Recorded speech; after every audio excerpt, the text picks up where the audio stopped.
Dzień dobry. Witam Państwa przed telewizorami, nie, przed All the laptopami, viewers in przed front of komputerami your i przed laptops, telefonami. in front of your Drugi computers Potato Poland and smartphones. The 2022 second teraz już Potato przed Poland nami. Conference A ze is mną jest pan just about to start. Tomasz With me, I have prezes Tomasz Bieńkowski, the president of the Polish Potato Federation. Jakie plany Tomek, na what Potato Poland are the 2022? plans for Potato Poland 2022? First and foremost, it's the second Potato Congress, during which we are going to discuss many interesting aspects of this very difficult to grow product. We will be also discussing the difficulties that we face during the pandemic. It's one of the first events that is in preparation for Potato Poland, and the conference which will take part in on the 21st of August.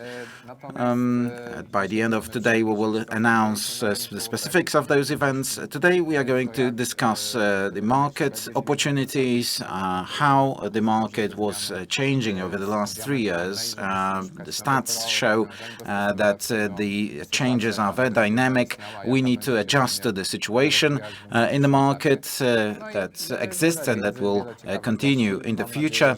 We will have many interesting guests and the participation in the Congress, even though it's online, even though we can't meet in person due to the pandemic situation, will be satisfactory to all of you, will be a source of valuable knowledge, and will give you a lot of inspiration.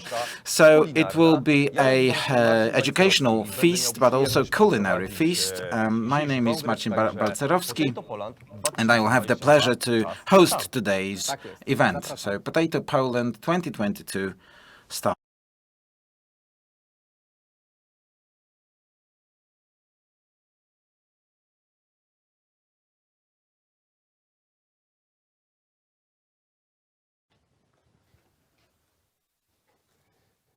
Witam serdecznie. Ja nazywam się Welcome, my name is Maciej Dolata.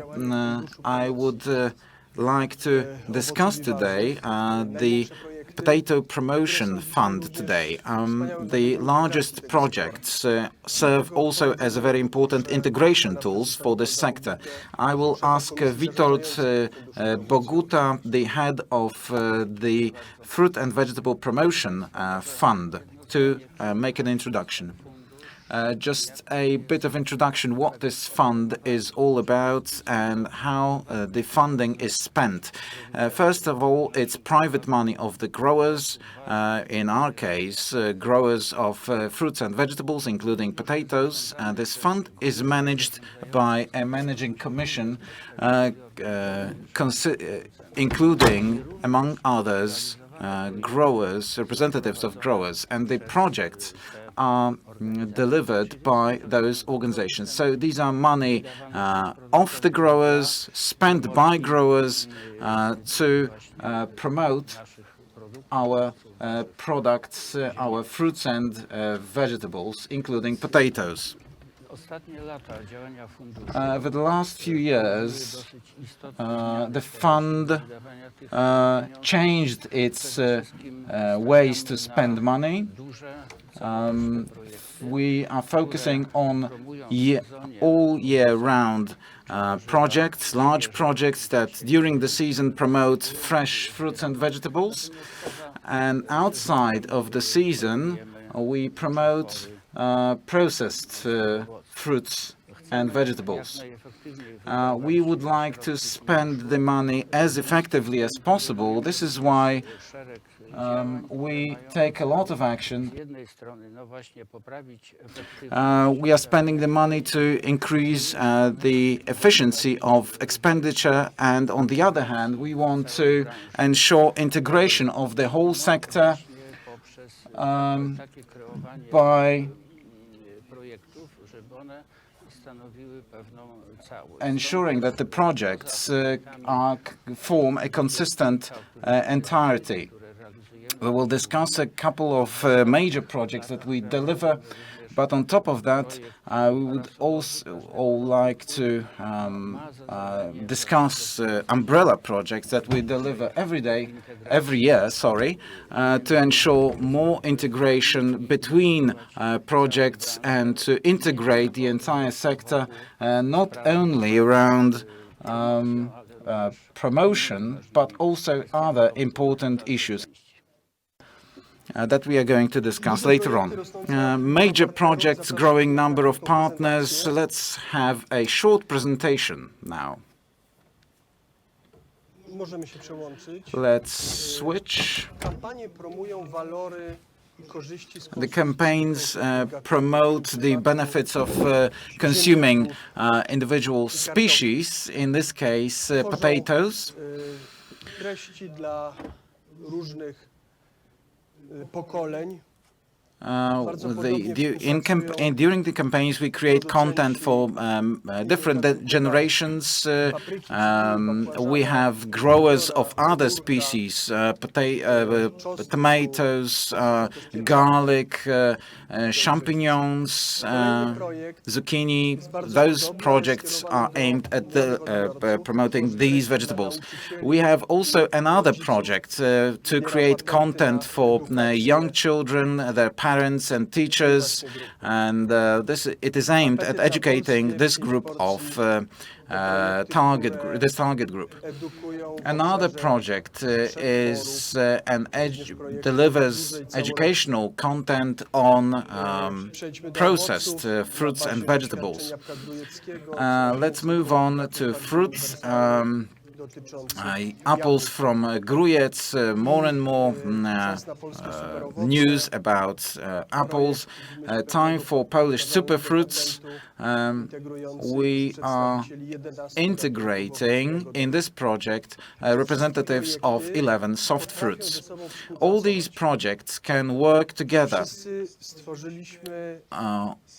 We created jointly a visual identification system that allows us to communicate and to ensure synergy, especially in the social media, where we struggle, where we fight for new generations.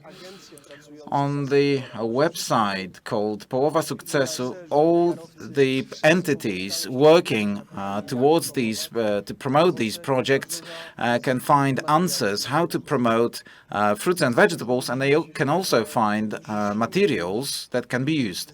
We also agreed that we must communicate that all those products there are people behind all those products.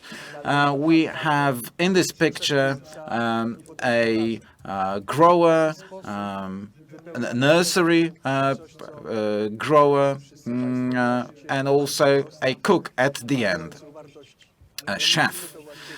So this is a value chain because we need to promote that because there's people behind all of that. Everybody in the value chain must be very aware, and we must provide a very important message on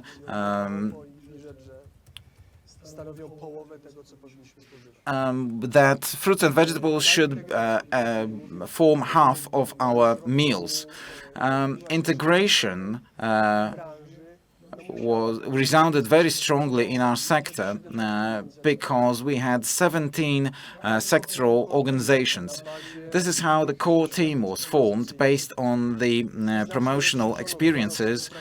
We've broadened the group of organizations. Now we work with 34 organizations, and this cooperation forum is working on many other things than just promotion. The forum involves exchange of experience, and different groups define the current situation. The fruit growers decided that they had a good strategy which no longer works, so it's time to create a new one. Soft fruit growers, they decided that unless they integrate, they won't be able to work efficiently. Core team opened up 9 areas of work, and I'd like to come back to Mr. Boguta with a question. how did the core team was formed, how the leaders came forward, and how the core team works. Well, the core team, first and foremost, is based on members of sectoral organizations. Then we've also invited to join us representatives of the academia. But we've also invited groups of advisors that work together with our sector. They've been with us for many years. And this is how the group of 34 entities, organizations was formed.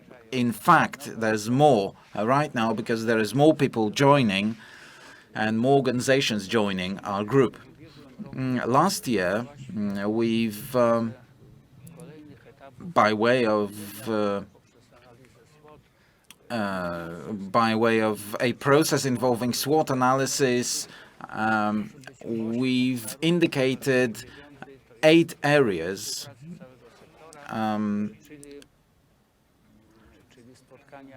we formed a forum for cooperation of the entire sector for the meeting of the core team.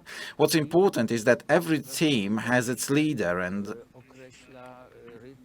it defines its own agenda. And the most important points in the agenda were defined during the preparatory work, but right now we are deciding on the order or prioritizing of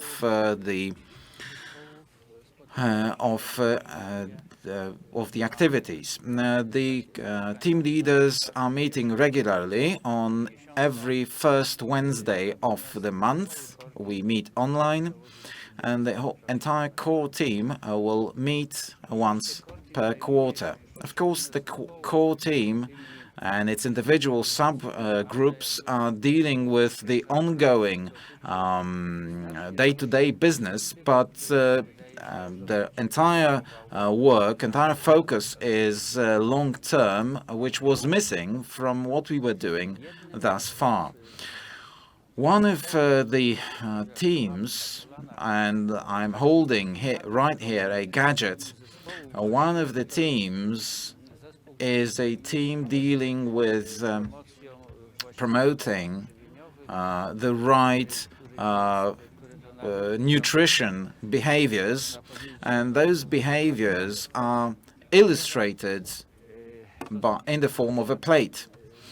So this is the result of the latest recommendations regarding nutrition. So half of what we are eating should consist of fruits and vegetables. The other 2 parts are protein products and carbohydrate products. What's very important is the glass over here. Traditionally, we used to have compote with our dinner. Fruits are usually not eaten on a fruit. We usually eat fruit as snacks. And in order to remember about fruits, we illustrate that with the glass, with the cup, which means that you should have an apple a day, you should have a cup of soft fruits when they are in season, maybe you should have a glass of fruit juice outside of the season. So this is, I think, a very important issue that the core team is dealing with. That's also what our promotional activities will focus on. I think synergy will will keep coming up. Mr. Krzysztof Drinda, the president of the Polish Investment and Trade Agency, is with us. So how do you like this? How do you like this initiative? Thank you very much for what you said. Synergy is, in fact, a key word, and I'm really happy that the representatives of the sector were able to come together because it's in fact the key to achieving success in the international market today. So we will be supporting core team initiatives as far as possible, and we have quite a lot of opportunities there, quite a lot of possibilities there. Through the network of our trade offices, we are present in about 70 markets. We have business relations with public and private organizations in all of these markets, and it's a great value to build business relations not only through our agency, but later directly.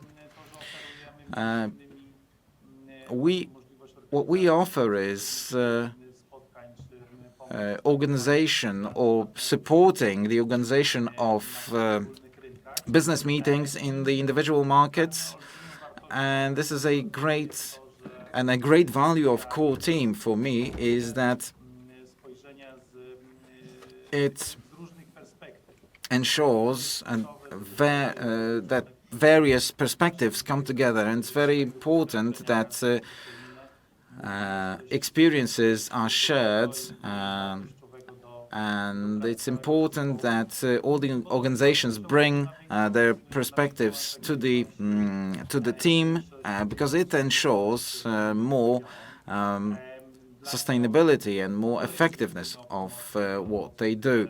If we speak about promotion of fruits and vegetables, an added value of the presence of our products internationally is promotion of the Polish economy as a whole, and promoting products made in Poland.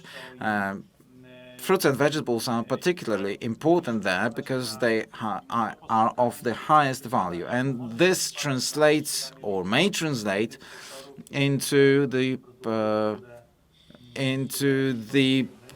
how other products and other sectors are perceived.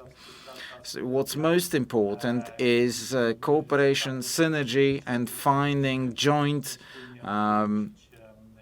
projects so that we can together succeed in international markets. And this is in fact the objective of the Polish Agency of Investments and Trade. Thank you very much. Please stay with us. And now we'll give the floor to our host, the president of Polish Potato Federation, Tomasz Bieńkowski. What's your opinion on the projects financing the promotion of potato? 3 years ago, the Polish Potato Federation was established, and this was a response to the needs of the growers. We've organized representatives of the spirits industry, starch industry, retail chains. Last year showed that the eastern markets, we were able to unlock the eastern markets, and potatoes are selling. And also, the potatoes were recognized by the Commission of the Fruits and Vegetables Promotion Fund. As the president of Potato Federation, I was member of this commission, and together with Mr. Boguta, we try to ensure that potatoes are included in the plate. The experience from other sectors, well-organized sectors like the sector of apples, enables us to use their experience. They lead us with the increasingly good solutions. We organize not only food shows, we also take our own initiatives like Potato Poland, National Potato Days. we have Polish representation at Europatat. This is the most famous organization of promoting potatoes in Europe and in the Mediterranean. We are trying to join right now Starch EU, so that also Polish starch sector is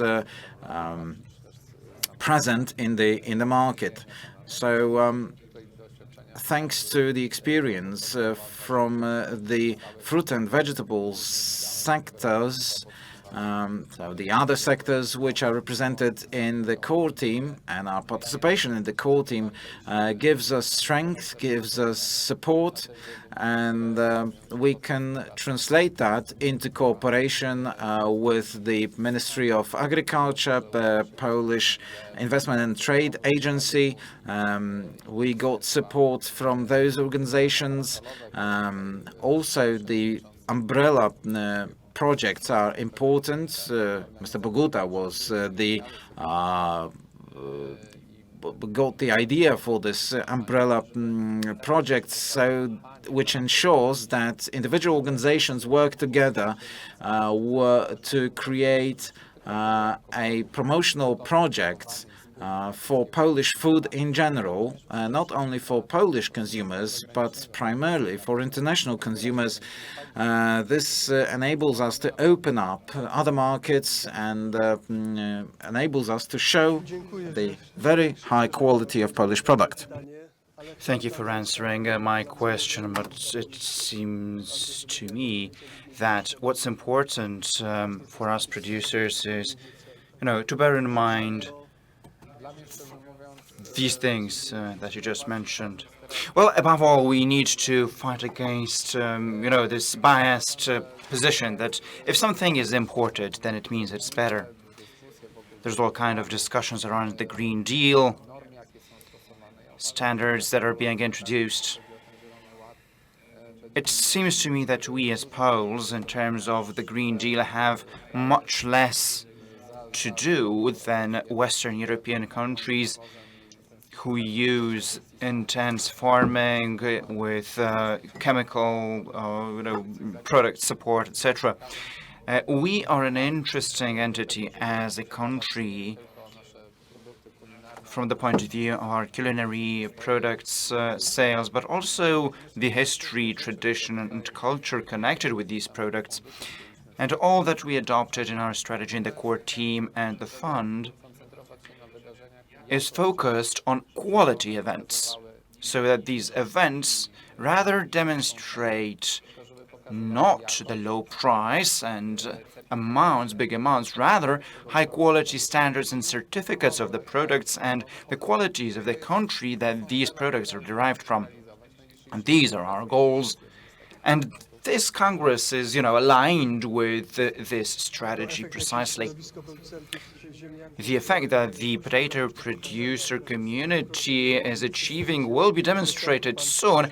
But now let me ask Mr. Kielak, representative of the Ministry of Agriculture and Rural Development, how do you assess the collaboration of all these institutions represented in the context of access to markets, the Green Deal, the new Common Agricultural Policy, etc.?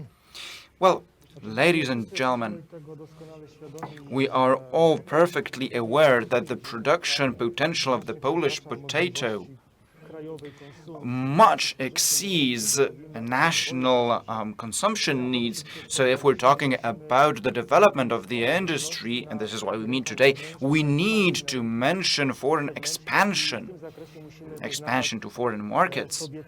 And to that goal, we need to set our goals that we aim for, and this is why we need this synergy of activities, so beautifully mentioned, so beautifully presented by my four speakers in terms of promotion of Polish products, the Polish potato, outwards, our business activities, marketing activities, and also efforts going towards reducing administrative hurdles, and activity in these two main areas is a guarantee of future success.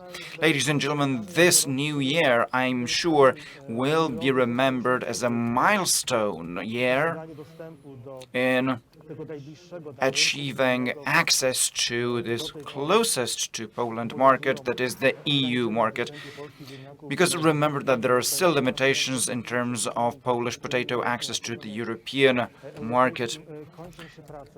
While work is drawing to an end in terms of a complete ban on limitations in potato planting, this is important because this will mean a stronger presence of Poland in the European market. It will strengthen the image of the Polish production, and also this will be helpful in breaking through psychological, mental barriers in production of potato, demonstrating that this goal in the form of having full access to that market is a bolstering element, stressing that it's possible to achieve what we strive for, because if planting limitations are reduced because we have the plant passport granted by distributors to distributors and planters. This is important because this means an increase in production standards and phytosanitary measures, and this is a result, a milestone that would seem very difficult to achieve just a few years back. So the synergy of activities of all the stakeholders in the industry is very important. Like Tomasz said, the Green Deal is definitely a challenge. It's a set of ambitious goals, but at the same time, it means a series of opportunities, because still we're a country where agriculture is much less chemistry-based compared to other countries we compete against, and this is an advantage that we should use. And potato is the kind of production that is, on the one hand, difficult, with a series of pathogens that require regulation, but on the other hand, it's this branch of agriculture where we already have experience with precise protection methods, and our experience allows for further reduction of chemical protection, plant protection. So it's another opportunity to use the opportunities created by this new environment brought about by the Green Deal.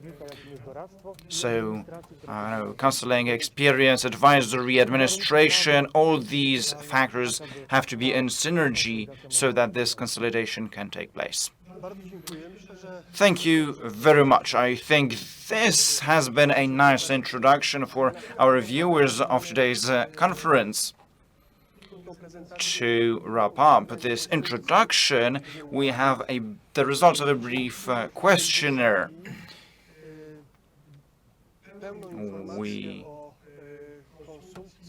Thanks to the fund, we have data about the consumption of several dozen species in Poland. We are now balancing the entire 2021, and it is my pleasure to inform you that the number one vegetable species is the potato, with consumption standing at 99%.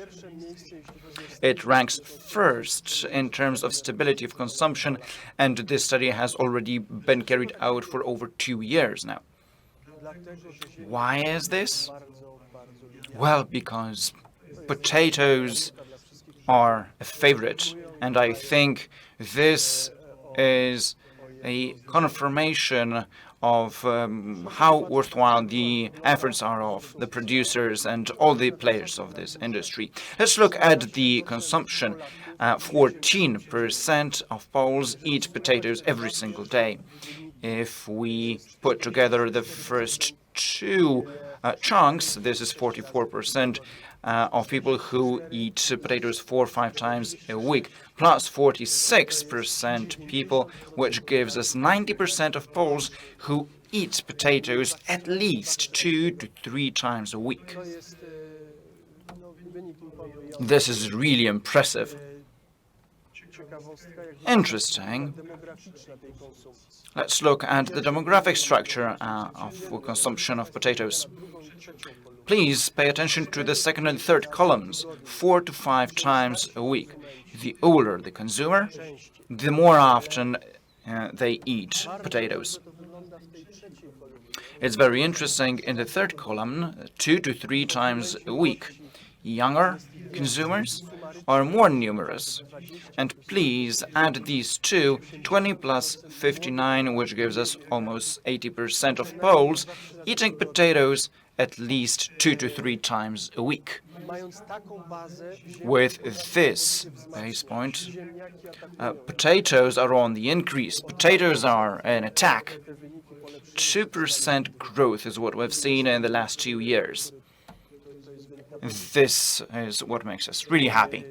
Największy wzrost no, przy tej The biggest growth with this incredibly high base, no, wielkie gratulacje obojętnie. the category being several times a week. So really Na usta i na koniec jeszcze jedna ciekawostka. it deserves congratulations. We asked Poles what they miss most. When in December we talk about vegetables and in the season, and you know this is won by the potato, the young potato, spring potatoes once again. 96% Poles miss spring potatoes. So this is a wrap-up. I encourage you to follow our studies because it's an ongoing monitoring exercise which is source of knowledge about over 30 most important categories of fruits and vegetables in Poland. Thank you very much for your attention.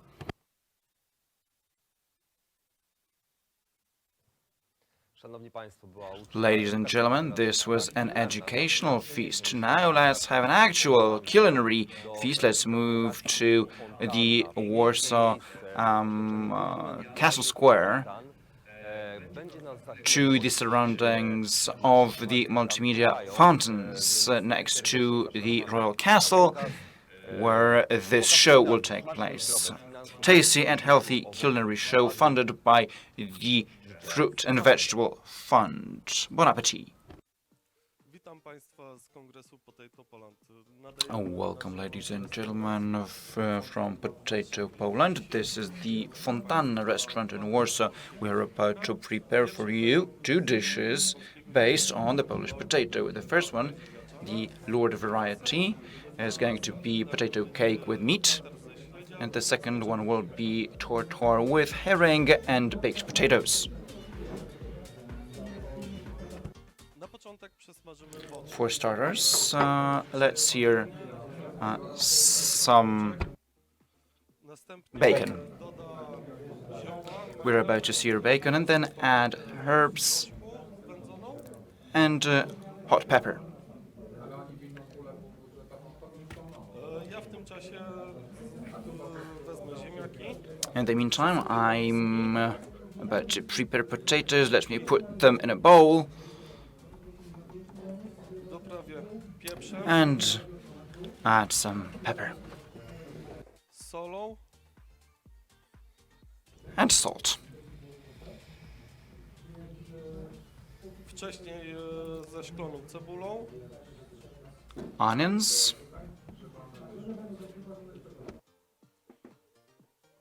do tego dodamy 2 jajka, let me add 2 eggs, odmierzoną mąką ziemniaczaną 60 gram potato flour, 60 grams of potato flour,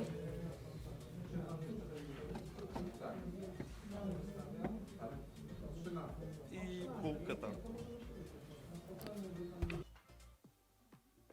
Wszystko trzeba dokładnie wymieszać. and breadcrumbs. Mix together.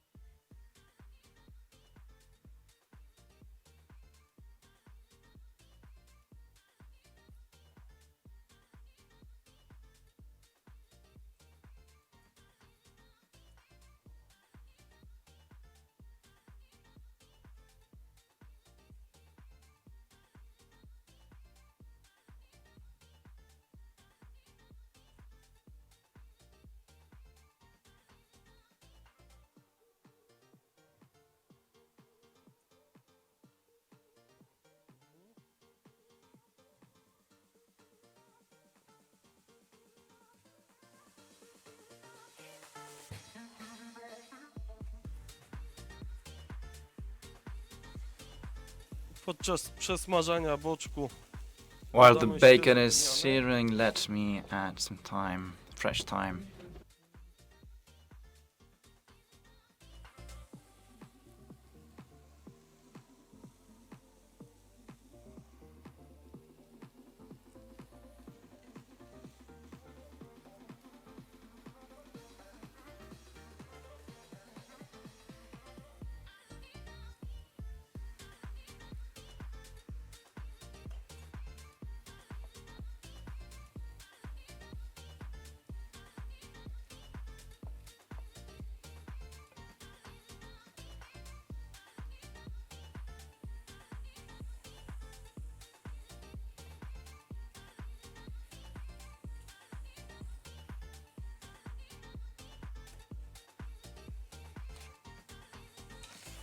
Następnie przy przesmażaniu boczku dodajemy majeranek z papryką Then ostro marjoram władzoną. with I the wszystko po hot przesmażeniu pepper. będziemy dodawać And do naszej miski z when it's ziemniakami. ready, we're Następnie going to będziemy add it przykładać to to do our wcześniej potato przygotowanych bowl of foremek potatoes and then put it in wsmarowanych baking masłem forms, i bułką tartą. prepared with butter and breadcrumbs.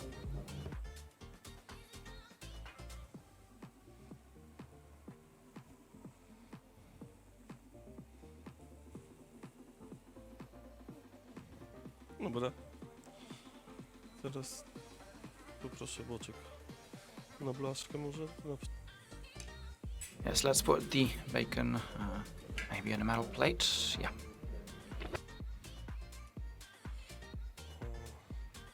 Dobra, dajemy od razu. Right, let me add it straight away. Całość znowu mieszamy. Let's mix it together. No jeszcze tego boczku. Give me some more bacon, please.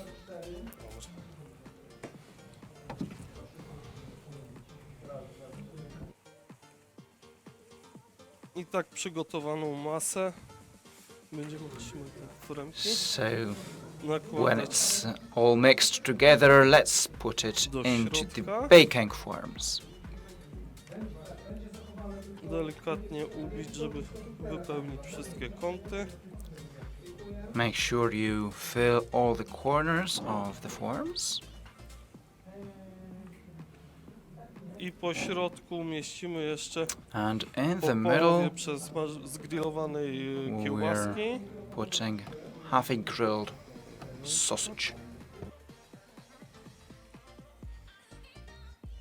I do końca wypełniamy masą. And top up with our potato.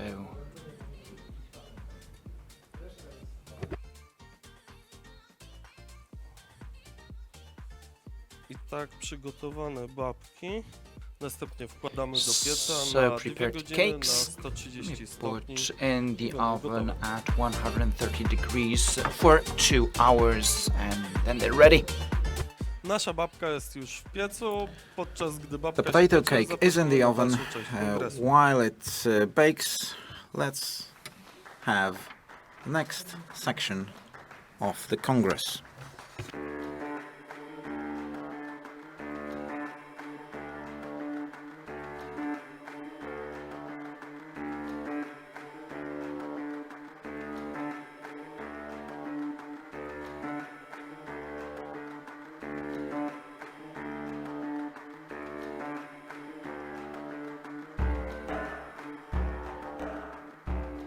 Egypt is one of the world's oldest agricultural civilizations. The beginnings of Egypt's agricultural prosperity can be traced back to the ancient Egyptians in about 6000 BC. In the past 30 years, Egypt has witnessed an agricultural revolution. In addition to existing agricultural land in the Nile Delta, over 2 million acres of agricultural land have been created through reclamation projects in the desert. Today, Egypt boasts thousands of acres of lush farmland, free from pollution, maintained using cutting-edge agricultural techniques in both the production and harvesting phases. By harnessing the full potential of modern technology, Egypt guarantees the yield of high-quality produce that is safe and internationally certified, in line with good agricultural practices. Around 80% of Egypt's agricultural export can be sourced back to these lands.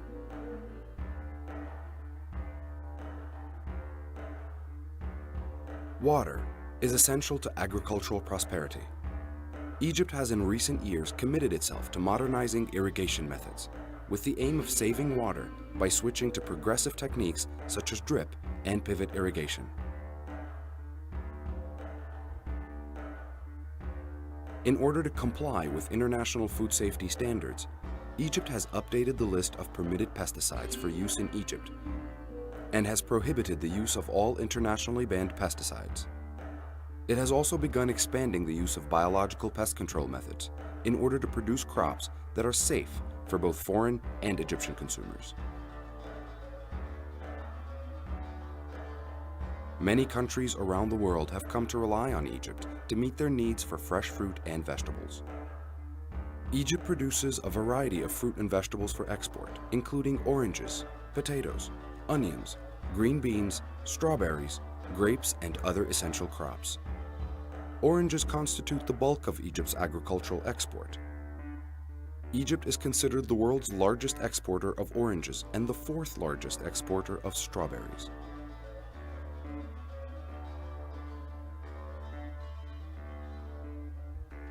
Egypt also has a large number of packing houses, adhering to the highest standards and mobilizing advanced technology in the packing and preparation of export produce. These packing houses have been internationally certified to ensure the safety of the produce during processing and preparation.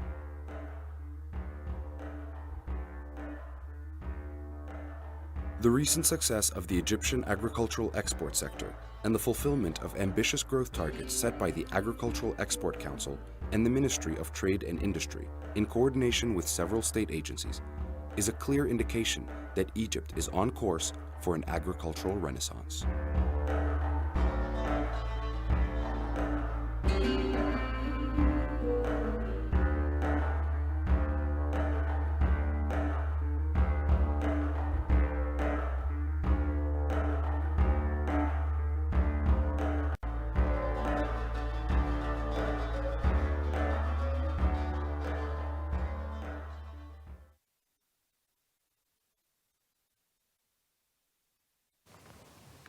Można powiedzieć, że You ziemniak could wiele say ma that twarzy. Mam potato has nadzieję, many że faces. babka I przygotowana hope przez that the potato cake szefów kuchni prepared by Fontanna the Restaurant chefs Państwa from zainspirowała. Fontana Jak widzieliście w inspired kolejnym you. materiale, przenosimy się In na the drugi next, kontynent, w ciepłe in miejsce the do material Egiptu. that we've seen, in the video that we've seen, as you've seen, we are moving on to another continent, Egypt.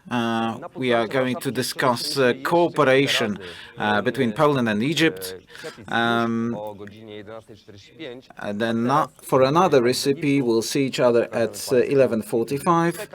Now we will see a video from PKP Cargo, which will discuss how to get to Egypt. PKP Cargo Connect, spółka z ograniczoną odpowiedzialnością, PKP Cargo Connect, limited liability company, was created from other shipment companies. PKP Cargo Connect provides intermodal transports. It also ensures customs clearance services. The expedition services are provided in the Eastern Europe and Western Europe. It transports goods via trains and trucks. The company ensures regular train service in Poland and internationally. The ferry transport ensures safe and efficient transport to Scandinavia with optimized cost. The company transports container and other goods. It transports in Poland and also to countries like the US.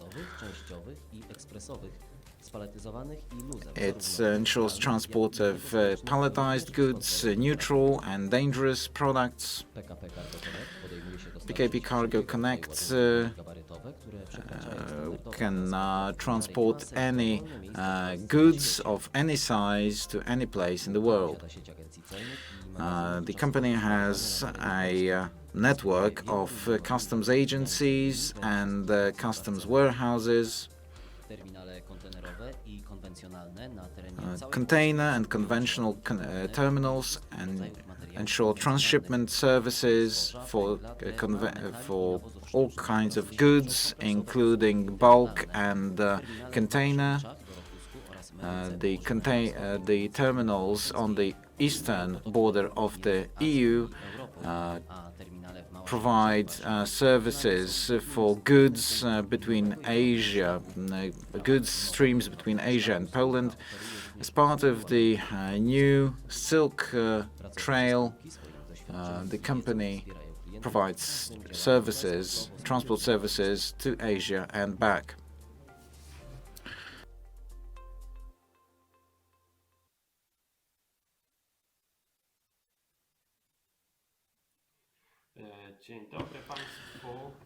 Good morning, ladies and gentlemen.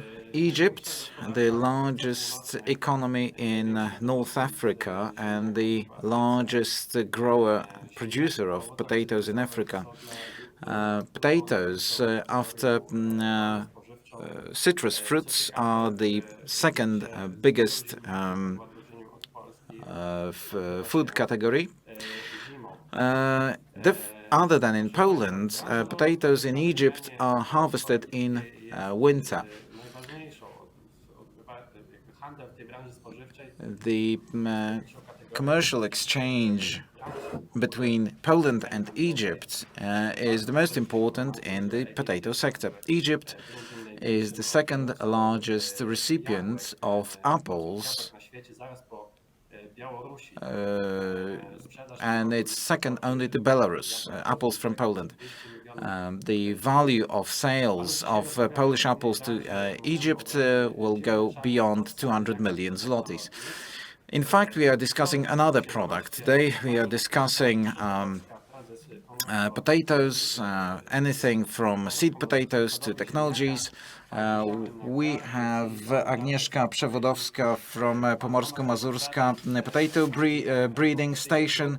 We have Mr. Hesham El-Nagar, Mr. Omar El-Bogdadi, and Mr. Łukasz Strzelecki from PKP Cargo Connect, Mr. Marek Słowiński from freshmarket.pl, Mr. Jerzy Wróbel, and my name is Jacek Grad, and I'm the head of the Office of Polish Investment and Trade Agency office in Egypt.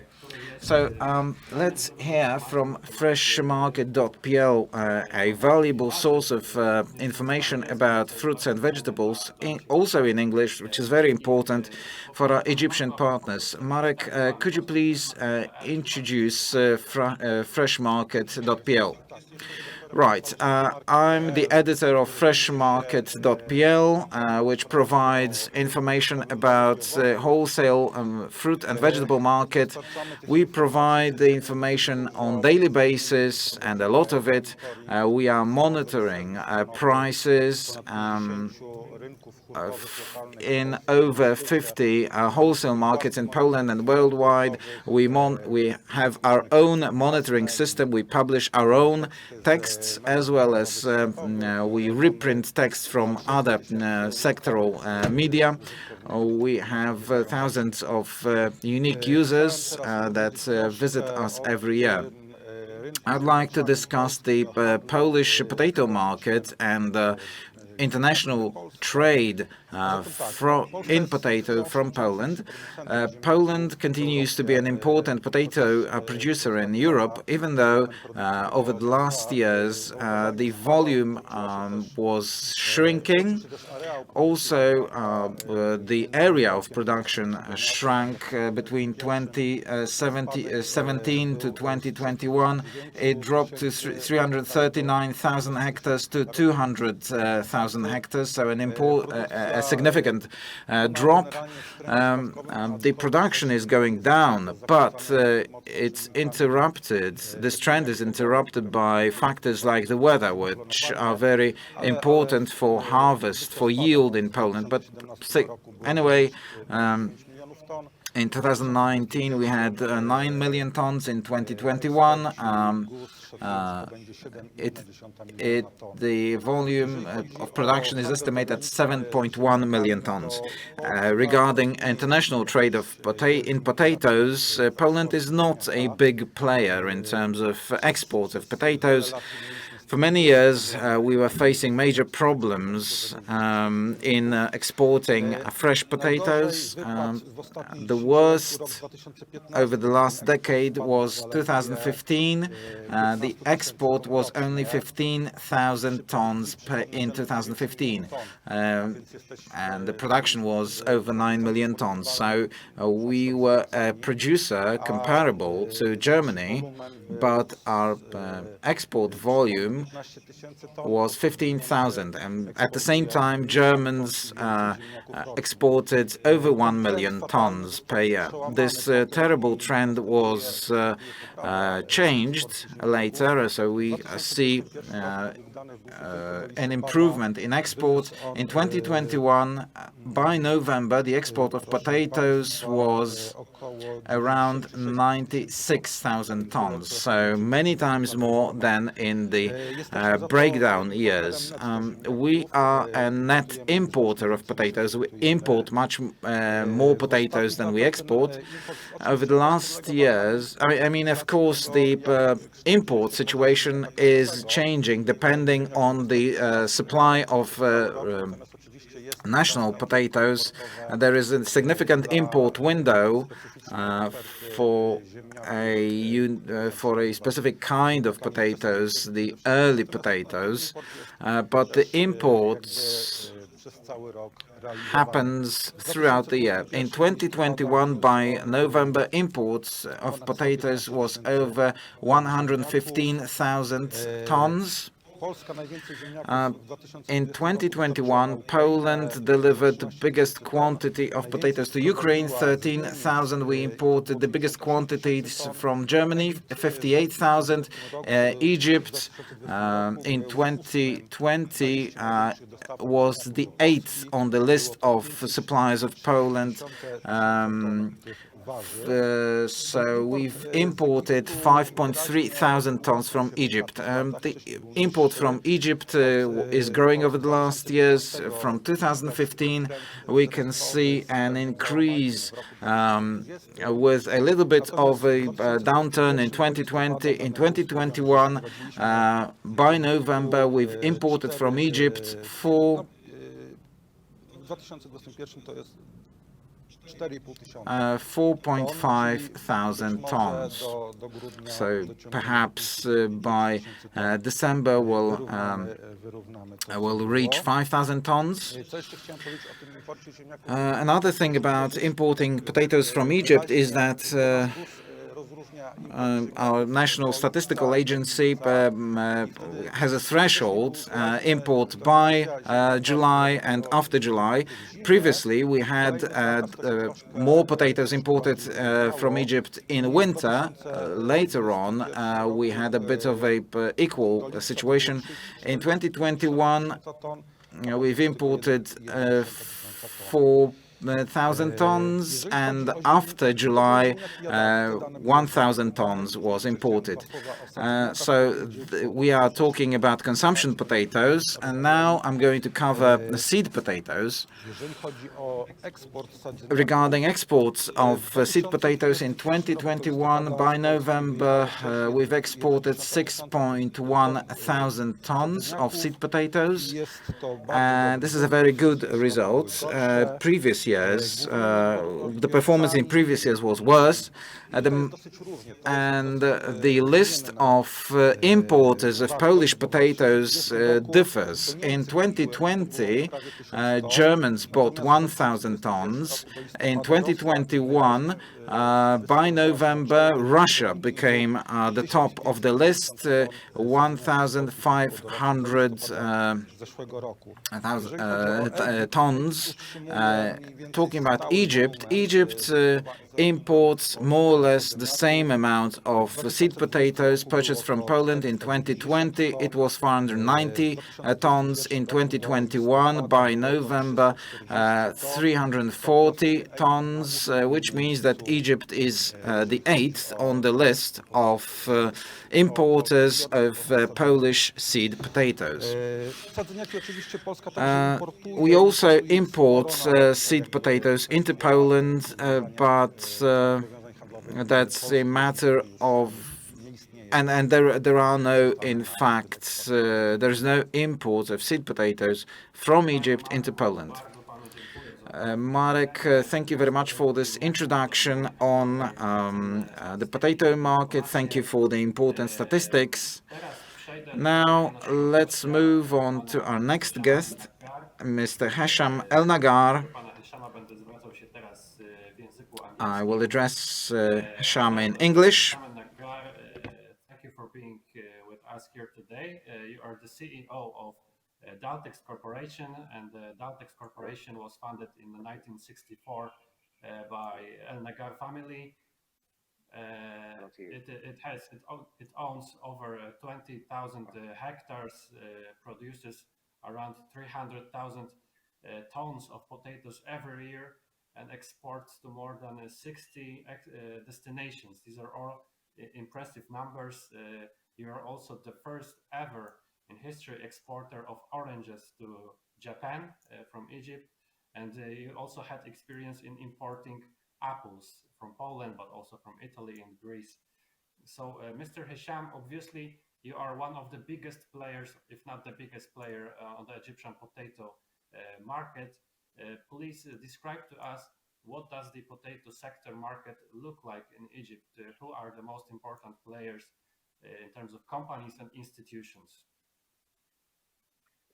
Good afternoon. Thank you very much for inviting me to this event. First of all, potatoes is a very crucial product in Egypt. It's in the diet of Egyptians. It's a very important, and within agronomy on the economical side, it's an important product that contributes to the Egyptian economy, especially in the export side. And of course, there are several players in the market in Egypt who are growers, packers, exporters, and who are influencing the quality and the productivity of the country. We have improved over the past 20 years, 2 decades, from total exports of about 110 or 120,000 tons of exports in the early of the century. Today, we are reaching over about 700,000 tons of total exports. The last 2 years has been very difficult because of the COVID pandemic, which has caused the last 2 years a reduction in supply and demand, basically more in demand, because of the fact that there is a lot of less touristic and people are not traveling anymore. So the French fries and the people habits of eating outside is becoming less. So people are more consuming only potatoes inside homes, and that has caused a reduction in the total consumption of potatoes globally, and has impacted adversely the market as well, in Egypt. So in essence, we are looking forward for a better season, and hopefully that the pandemic becomes more of a regular lifestyle that we have to live with. Thank you. Of course, Mr. Hesham, you are already exporting a lot to the European Union, also to Poland, but also Russia, the United Kingdom, and so on. If you could tell us a little bit more about the logistics of transport between Egypt and the EU and Poland. How you entered the market of Europe, and how you're dealing with logistics of this trade, especially during these hard times of the pandemic. To be honest, logistics is becoming a very big constraint, especially this year, and shipping lines are becoming a little bit over the top in the requirements of the costs and the prices, and it's becoming very, very difficult.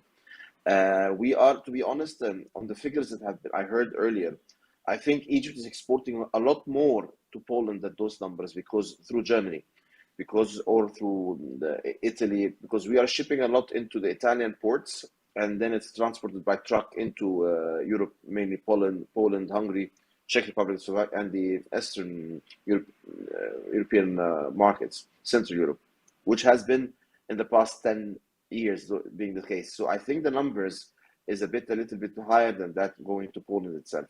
The rest of Europe, we are facing a lot of problems in the transport. There is a lot of less availability of containers, less feeder vessels, because the shipping companies are making more money shipping from China to the US or vice versa and into Europe, because it's becoming they make more money on dry containers. I mean, if you just give an example, dry containers from China to Europe, it's over 14,000 US dollars.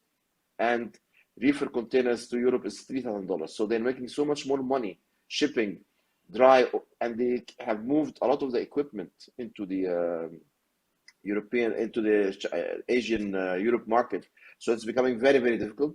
So we are trying to tackle this through other operations that we are using a fast boat. We are working on a fast boat from ports in Egypt to ports in North Italy, so we can serve the Central and European market better as much as we can, and also the UK. Thank you. Okay, so what are your next steps, your development plans for the future? What you're looking for? Basically, Egypt is becoming, as you have said earlier, a player, an important mover of in potato industry in the world. And I think the most important thing that we should work on as Egyptians, and I think that with the Polish support in that direction, is the productivity. Our cost of production has become so high. Sustainability and green wave, it is becoming a very important part of our life now. We have to be very, very careful about sustainability, about water management, about the way we use our resources, and how efficient as organizations and companies and farmers and growers we are. So we have to use the resources, water, transportation, energy, people, all the resources we have to make it as efficient as possible and increase and improve the yield of our operation. And in that, we have to be very careful how much we use water, how much we use pesticides, fertilizers, chemicals, and it has to be done in the most efficient and sustainable way for the environment. I think environment and the global warming is the talk of the hour. As we are speaking now today in Egypt, we have the past 3-4 weeks, very cold winter, something that we had not has, maybe we have 2-3 days of cold winters, but having 3 weeks of, to us, not compared to Polish weather, but to us, it's a cold winter for 3-4 weeks. It's not an easy task. So we have to understand the threat of weather, and we have to understand the threat of climate change, and we have to work on efficiencies to make sure that our costs are competitive, and we are able to serve the markets and create sustainable food security for the world. Thank you. Thank you, Mr. Hisham. Thank you for your insights. I can confirm that the winter in Egypt this year is very cold, even for me as a Polish. Thank you for your insight and your experience. Now I will move to another guest. Teraz będę już mówił po polsku. Przejdę do let me speak kolejnego Polish. gościa. Jest z nami pani prezes Let me Agnieszka Przewodowska. address Agnieszka Przewodowska, president of the Pomeranian Masuria Potato Breeding Station, Posiadająca już 4 oddziały. PMHZ. Blisko 60 lat. It has been in operation for over 60 years. Please present the Polish breeding, your breeding station, and what varieties you have on offer.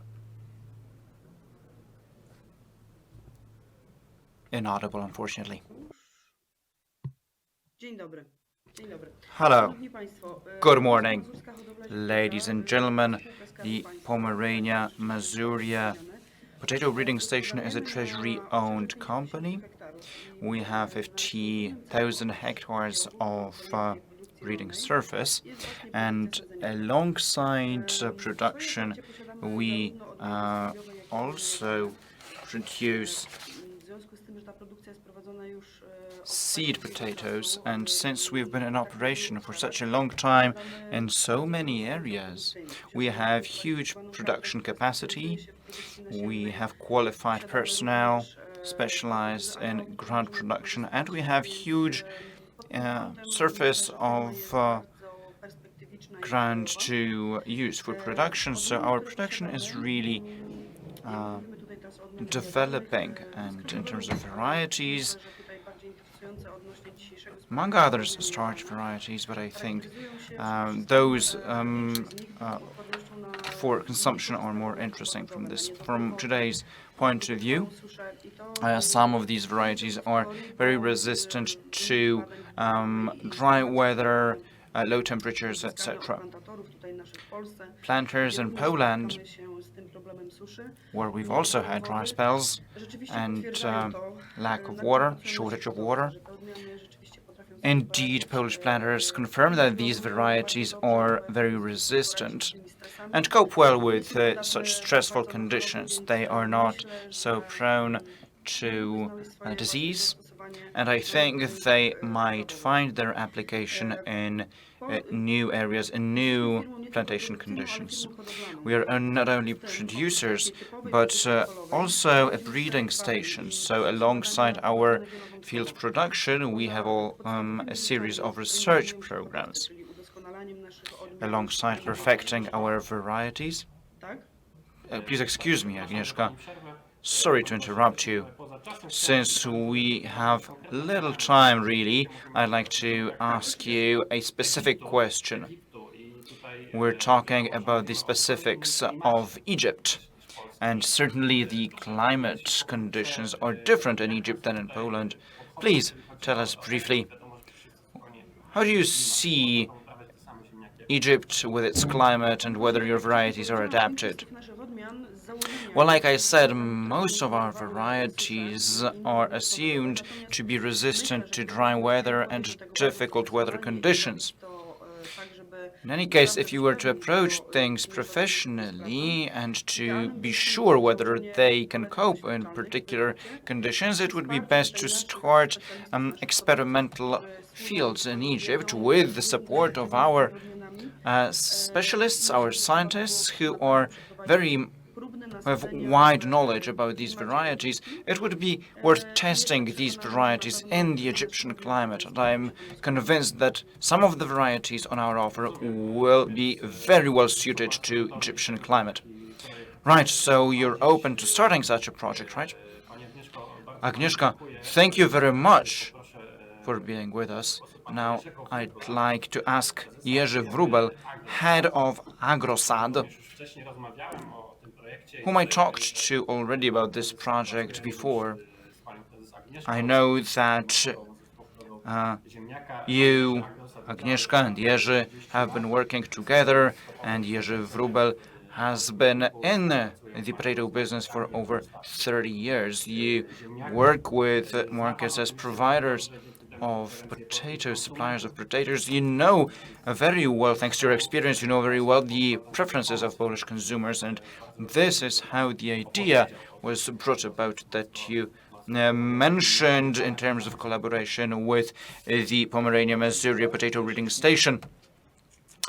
Welcome, ladies and gentlemen. Good morning. As AgroSad, we've been present in the market for over 30 years. Indeed. We started as a small 10-hectare business farm in that time, where we sold back then potatoes in our narrow distribution channels to markets, and in the dozen or even more, over 30 years of experience alongside the evolution of the market, we have become one of the main suppliers to organized supermarket chains, and at 90% in Poland. So we supply potatoes of different culinary varieties. 30 years back, it used to be simply potatoes. Now it's a range of varieties in different culinary types. This cooperation with the Polish breeding, with the Pomerania Mazuria breeding station, is not the only kind of collaboration that we have. We have other kinds of partnerships that we have struck to meet the consumer expectations. We do have our experience with the Egyptian potatoes as well, because in the years of experience that we've gathered, we might not have collaborated directly with Egyptian companies, but we've been buying such potatoes in the European market through intermediaries, and we've introduced these products to the Polish market.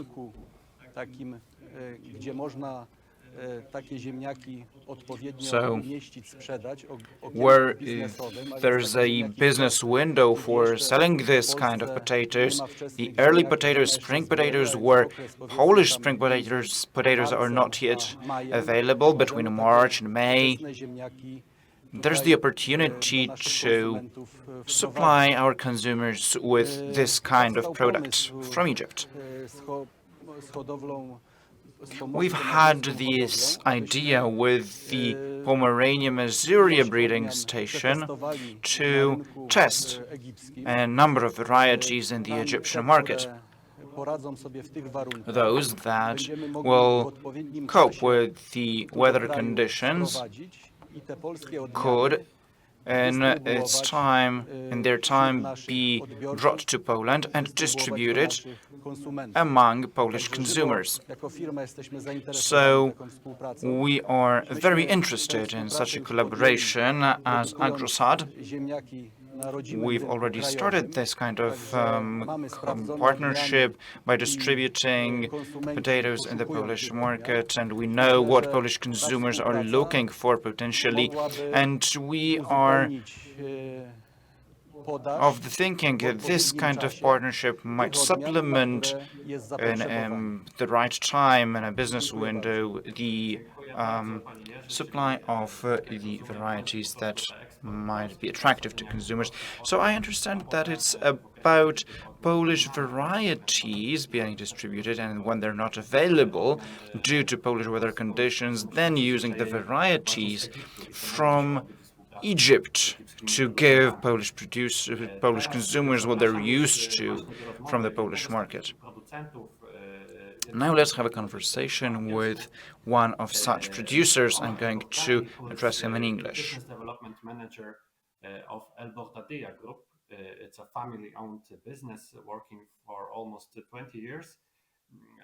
Mr. Omar, you're one of the producers of potato, also the importer of potato seeds.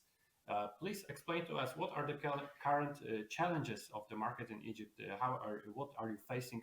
How do you want to keep going on the Egyptian market?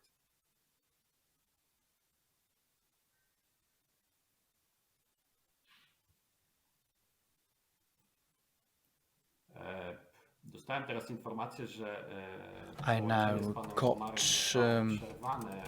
information from our studio that we have lost the connection with Omar. I'm not sure if we can put it up back quickly. If not, let me move to our next guest and let's go back to Omar later on once we manage to reestablish the connection. So now let me talk to Łukasz Strzelecki, proxy of PKP Cargo Connect, the company that prepared the video that we watched before this round table. This is the biggest Polish rail logistics organizer. Łukasz, tell us about transportation from Poland overseas and the other way around. What are the transportation routes? How the shipments are organized in terms of logistics. And due to the topic of this roundtable. What is the take on Poland-Egypt shipments? Right, thank you very much, ladies and gentlemen. I'd like to first comment on the data presented by the editor. Indeed, this data shows that potato exportation was neglected.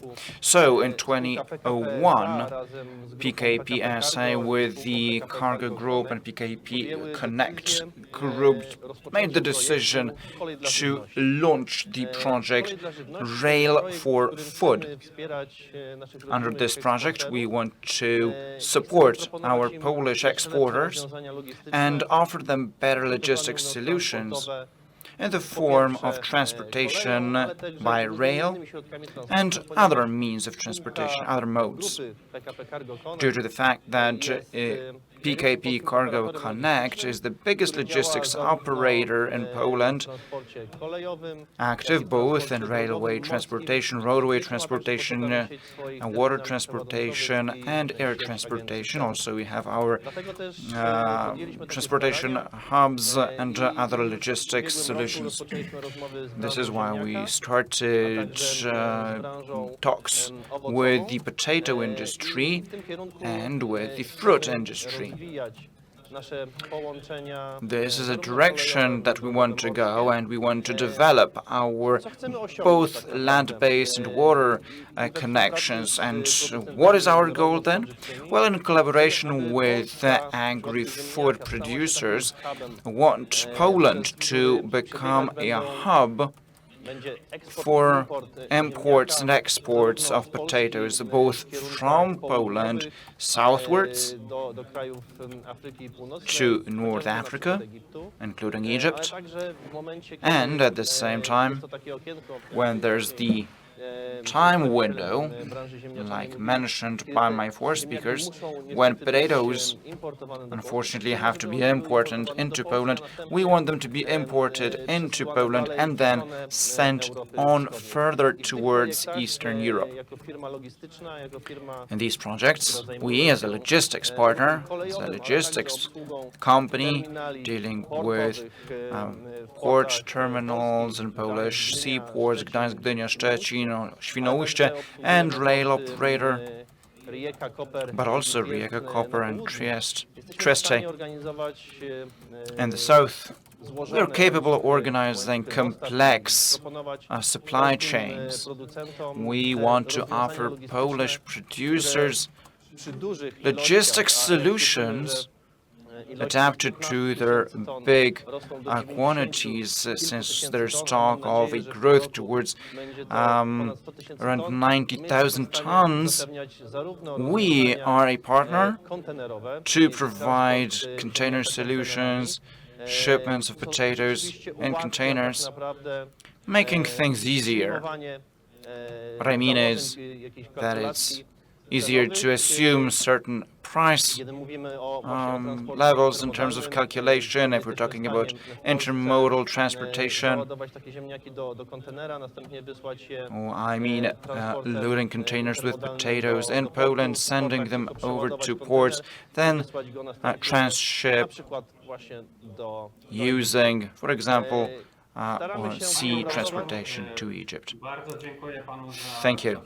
Thank you very much for presenting these possibilities, these opportunities for cooperation. Let me now move back to our guest.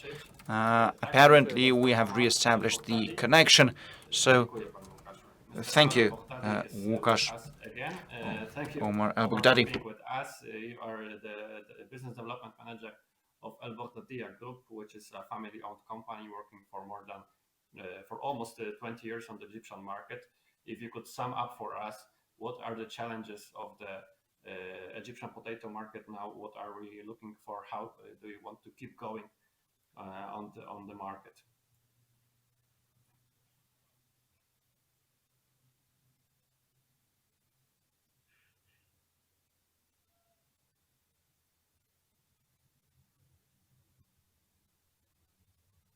We cannot hear you, Omar. I think you're muted.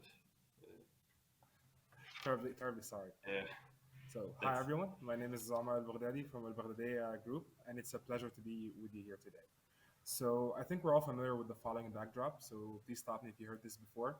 But the Food and Agriculture Organization forecasts that by 2050, the global population will be at the cusp of 10 billion, which is going to require us to increase our global food production by over 60%.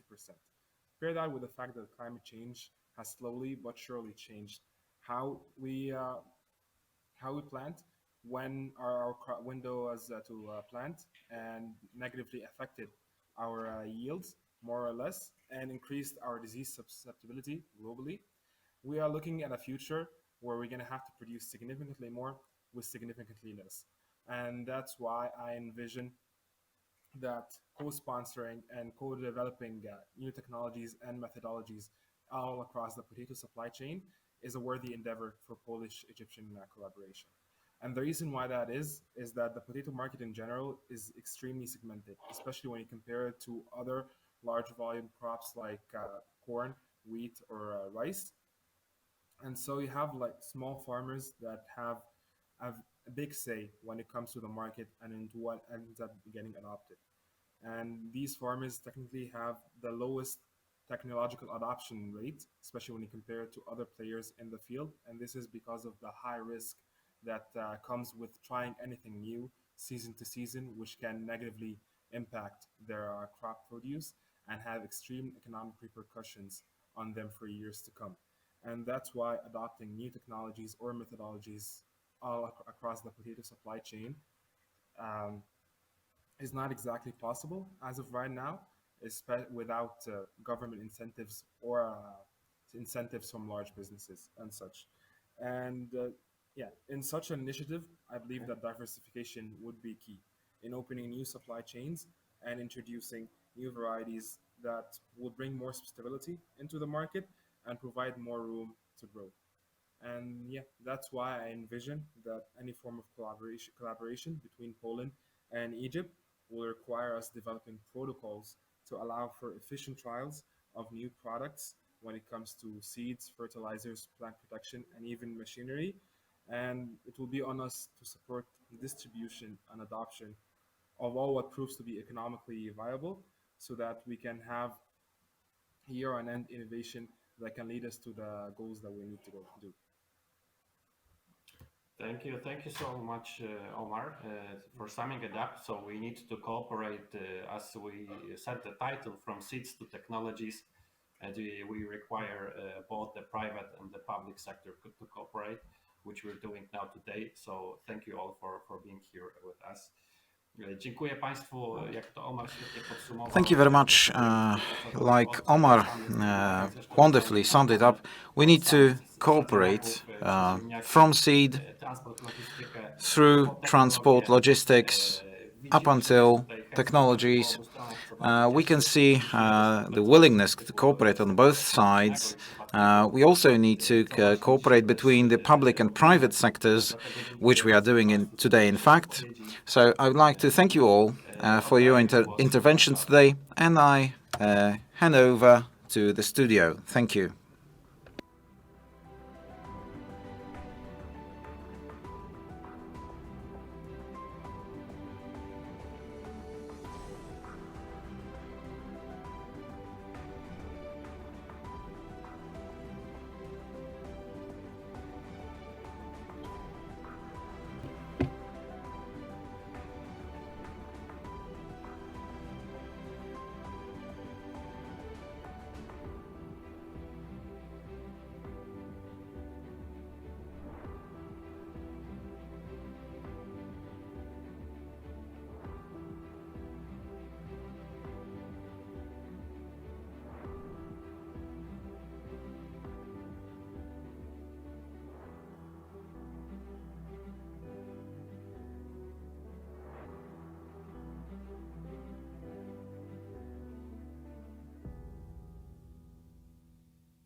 Od 2013 roku robię winowy zaczynkowy. Since 2013, I've been creating fruit wines at my home. Creating my own winery was my dream. Through the events of 2020, because of events of 2020, one of Marcin's companies was closed down. So it was a great opportunity to ambitiously create V-Wine, a Polish fruit wine company. We want to make farmers, we want to make people aware that very often it doesn't make sense for farmers financially to pick their fruits because it costs more than to leave them be. We want our fruit wine to become famous. We want Polish fruit wines to become as popular as they were in the interwar period. Divine or D-Wine is the top quality fruit wine created according to the old traditional Polish recipe. D-Wine is also redirection. It's about the road to happiness. This road sometimes is challenging. When it goes up, we know that it's road to the top.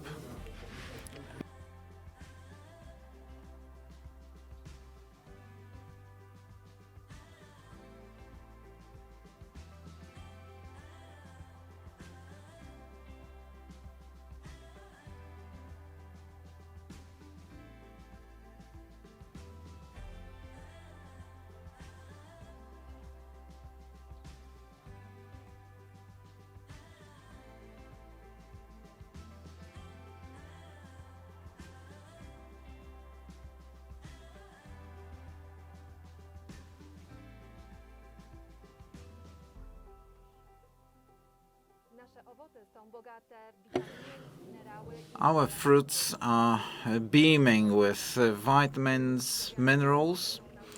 The Slavic fruits are saturated with Polish traditions. As they grow in Polish soil, we take care of our relations through sustainable business. We do believe that when people learn that fruit goes to waste, they will buy Polish products and they will see that they can make choices that will support Polish economy. We believe in taking care of a traditional way to spend time. We would like to invite you to joint trip,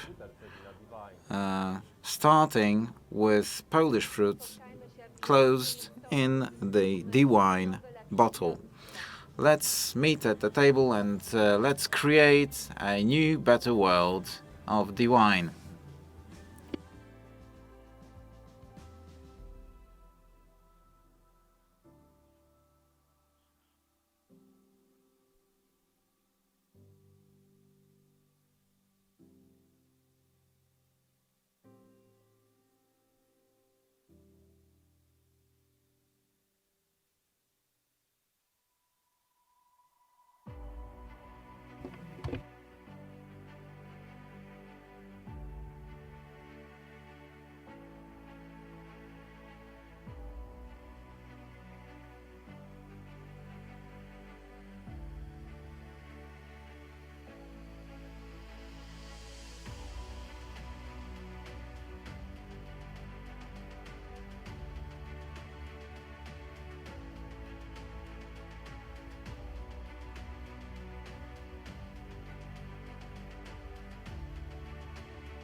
Dzień dobry, wracamy z Egiptu, z ciepłego Welcome Egiptu back from Egypt. Welcome to Poland. We'll talk about Poland and Europe, perhaps also about the world. Another panel, building the model for using Polish fruits and vegetables in the processing industry. Welcome Krzysztof Ardanowski, the member of Polish Parliament. We have with us Mr. Witold Włodarczyk, the president of Polish Spirits Industry Association, Mr. Łukasz Grabowski, Deputy Director of the Polish Investment and Trade Agency, and we have also Michał Paszota from Podole Wielkie, from a spirits factory. Let's discuss how to use Polish fruits and vegetables. Minister, you are a fan of liqueurs. As a former Minister of Agriculture, you also have a lot of knowledge about various solutions, various business models that exist in the world. What does the government do to facilitate processing, and what are your ideas to process fruits and vegetables? First and foremost, you must not look badly at alcohol production. Alcohol production is a part of agriculture. You must fight alcoholism, which is irresponsibility caused by addiction, but you must not fight alcohol itself. All farming nations in the world use their products to produce alcohol. Poland, with its rich resources, could be a world leader in producing strong alcohols, which are very strongly rooted in Polish traditions, and I agree with those who say that it is not a shame to promote whiskey, to promote cognac, Armagnac, Calvados, rum. There are countries that are famous and base a lot of the GDP on alcohol. Meanwhile, in Poland, we are ashamed of promoting vodkas, which are excellent, which are very strongly rooted in Slavic tradition and our national tradition. We also have lots of fruits, not only that can be used not only for liqueurs that I love. We have huge resources of fruits that can be used for processing. We have herbs.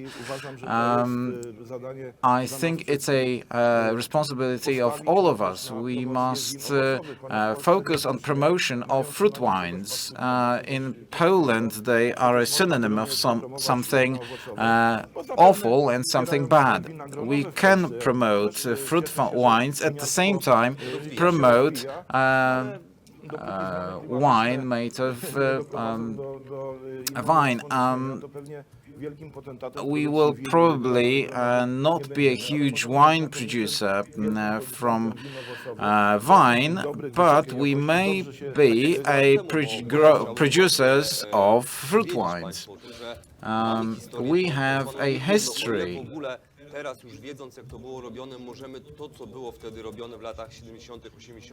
Back in 1970s, 80s, 90s, fruit wines were not really fruit wines, but 100 years ago we had wonderful fruit wines using our Polish local fruits. I think we should both promote Polish vodkas.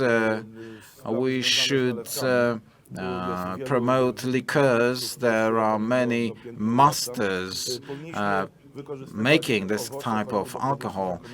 We should use fruits to produce fruit wines, and this, in fact, will ensure processing of greater quantities, and it will also ensure lengthening of the time when the fruits can be used, because you may produce wine from frozen fruit, for example.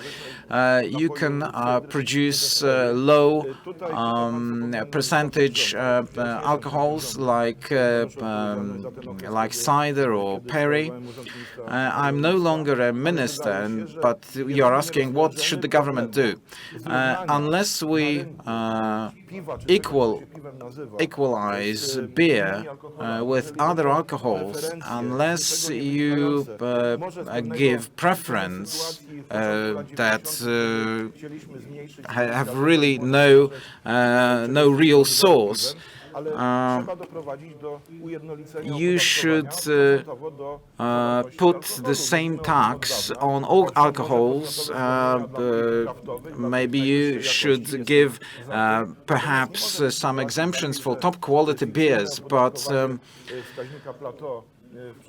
you shouldn't use the plateau the tax factor because then beer will always be less expensive than cider. If we solve this problem, we will have no longer problem with were apples. I have a lot of expectations towards Minister Kowalczyk. Back when he even wasn't a minister, he took he declared that he will regulate the taxation of alcohol. Now he's deputy prime minister, so I believe he should stay true to his word. We have great opportunities to produce top quality. I mean, the world doesn't want a bad product. We should focus on top quality products, both strong alcohols, also those made from fruits, including cider, including liqueurs. We shouldn't going down with agricultural production, which is unfortunately one of the premises of Green Deal. We should boost agricultural production, process agricultural produce into alcohol, one of possibilities, because Polish alcohol are really something to be proud of. You have great experience. What about models used by our neighbors, Czechs, Slovaks, Germans? Well, there are various opportunities. It's different for strong alcohols, it's different for wines. I say that we should produce wines, but we should also produce fruit wines, including promotion, including tourism, including regional promotion, promotional projects. We should design tourist trails to boost wine or alcohol in general, tourism. In terms of distilled alcohols, I am not supporting people producing alcohol in their basement, you know. We shouldn't support moonshine production. We should instead follow a model that they have in Czech Republic, Slovakia, Hungary, Balkan countries. Farmers should be allowed to produce, to use their own fruit, mash, which would be later distilled in officially approved distilleries, because we should ensure safety of the final product. We don't want to poison people. So distillation would take place in small distilleries, craft distilleries that could be owned by producers groups, farmers, or provide services simply to farmers. And it's a matter of discussion by the legislator what should be the quantity of alcohol that should be allowed to be sold without the excise tax. I'm not saying it should be converted into, 100% alcohol, Anyway, I'm not saying how much, but the farmer should be able to retain some of the alcohol for his own needs. Anything about that should be taxed, and the farmer should be allowed to sell it. There is no European prohibition. EU doesn't prohibit that. Others are doing it. Let's see how others solved this problem. Let's look for the best model for Polish conditions. But let us not depreciate alcohols. Let us not talk crap about alcohols. Let's learn how to produce alcohol well. We have great traditions. It's one of the elements of Polish agriculture. Thank you, Krzysztof. Thank you for discussing strong alcohol. We have Mr. Witold Włodarczyk from the Spirits Association. Is it possible to use alcohol for promotion? There are many good examples in the world. Spirits tourism is developed very strongly in Scotland, Ireland, France. Alcohol production is in fact an addition to the whole set of activities. If you have a distillery of cognac, of whiskey, you need to create some restaurants. You should create some accommodation opportunities, and it works really well. And we need to transfer that into Poland. The world nowadays focuses on inflation, on the war, on the pandemic, but there are also good things going on in the world nowadays. Currently, the ownership structures are changing in the alcohol industry. Let's see what happens. We used to have distilleries that accompanied large farming estates. They would produce spirit. None of them would produce finished alcoholic products. It's changed nowadays. Distilleries,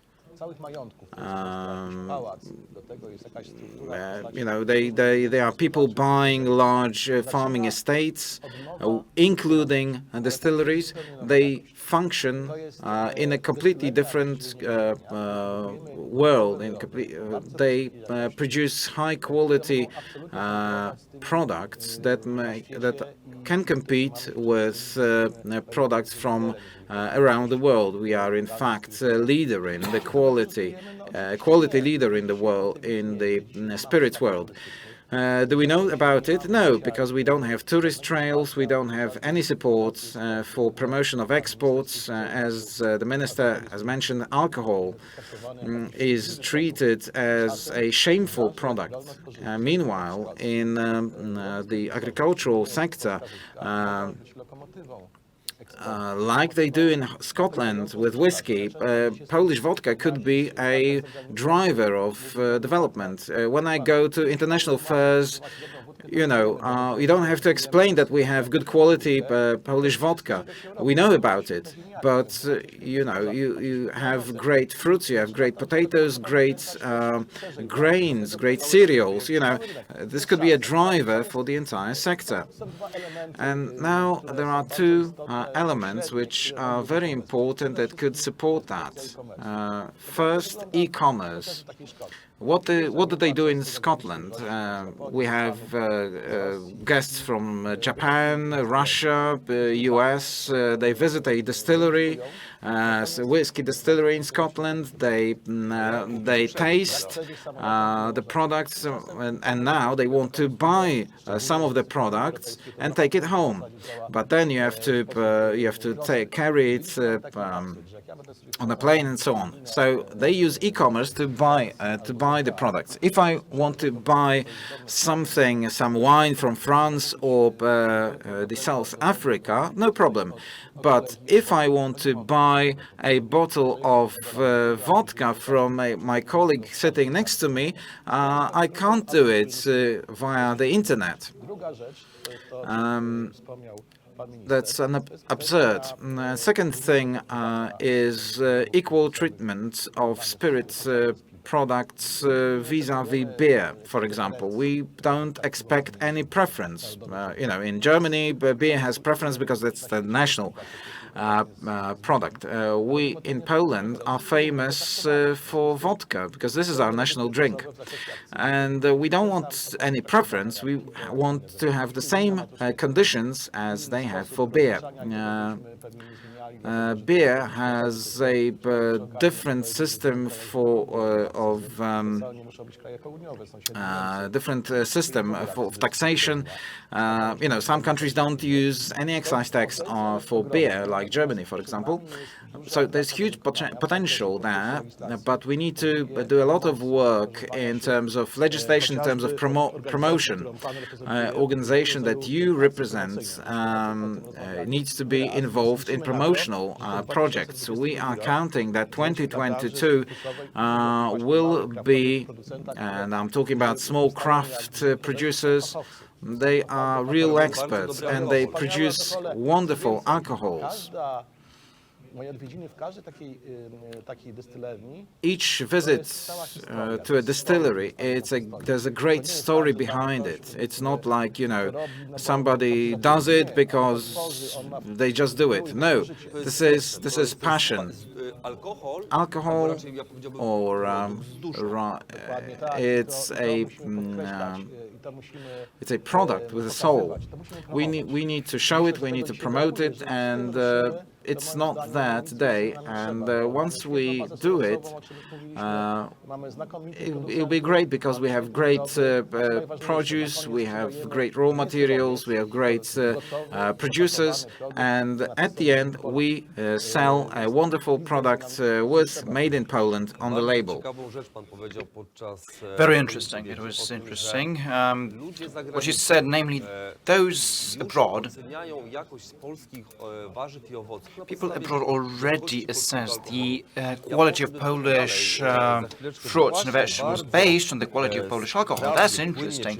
Now, let's move swiftly to Łukasz Grochowski.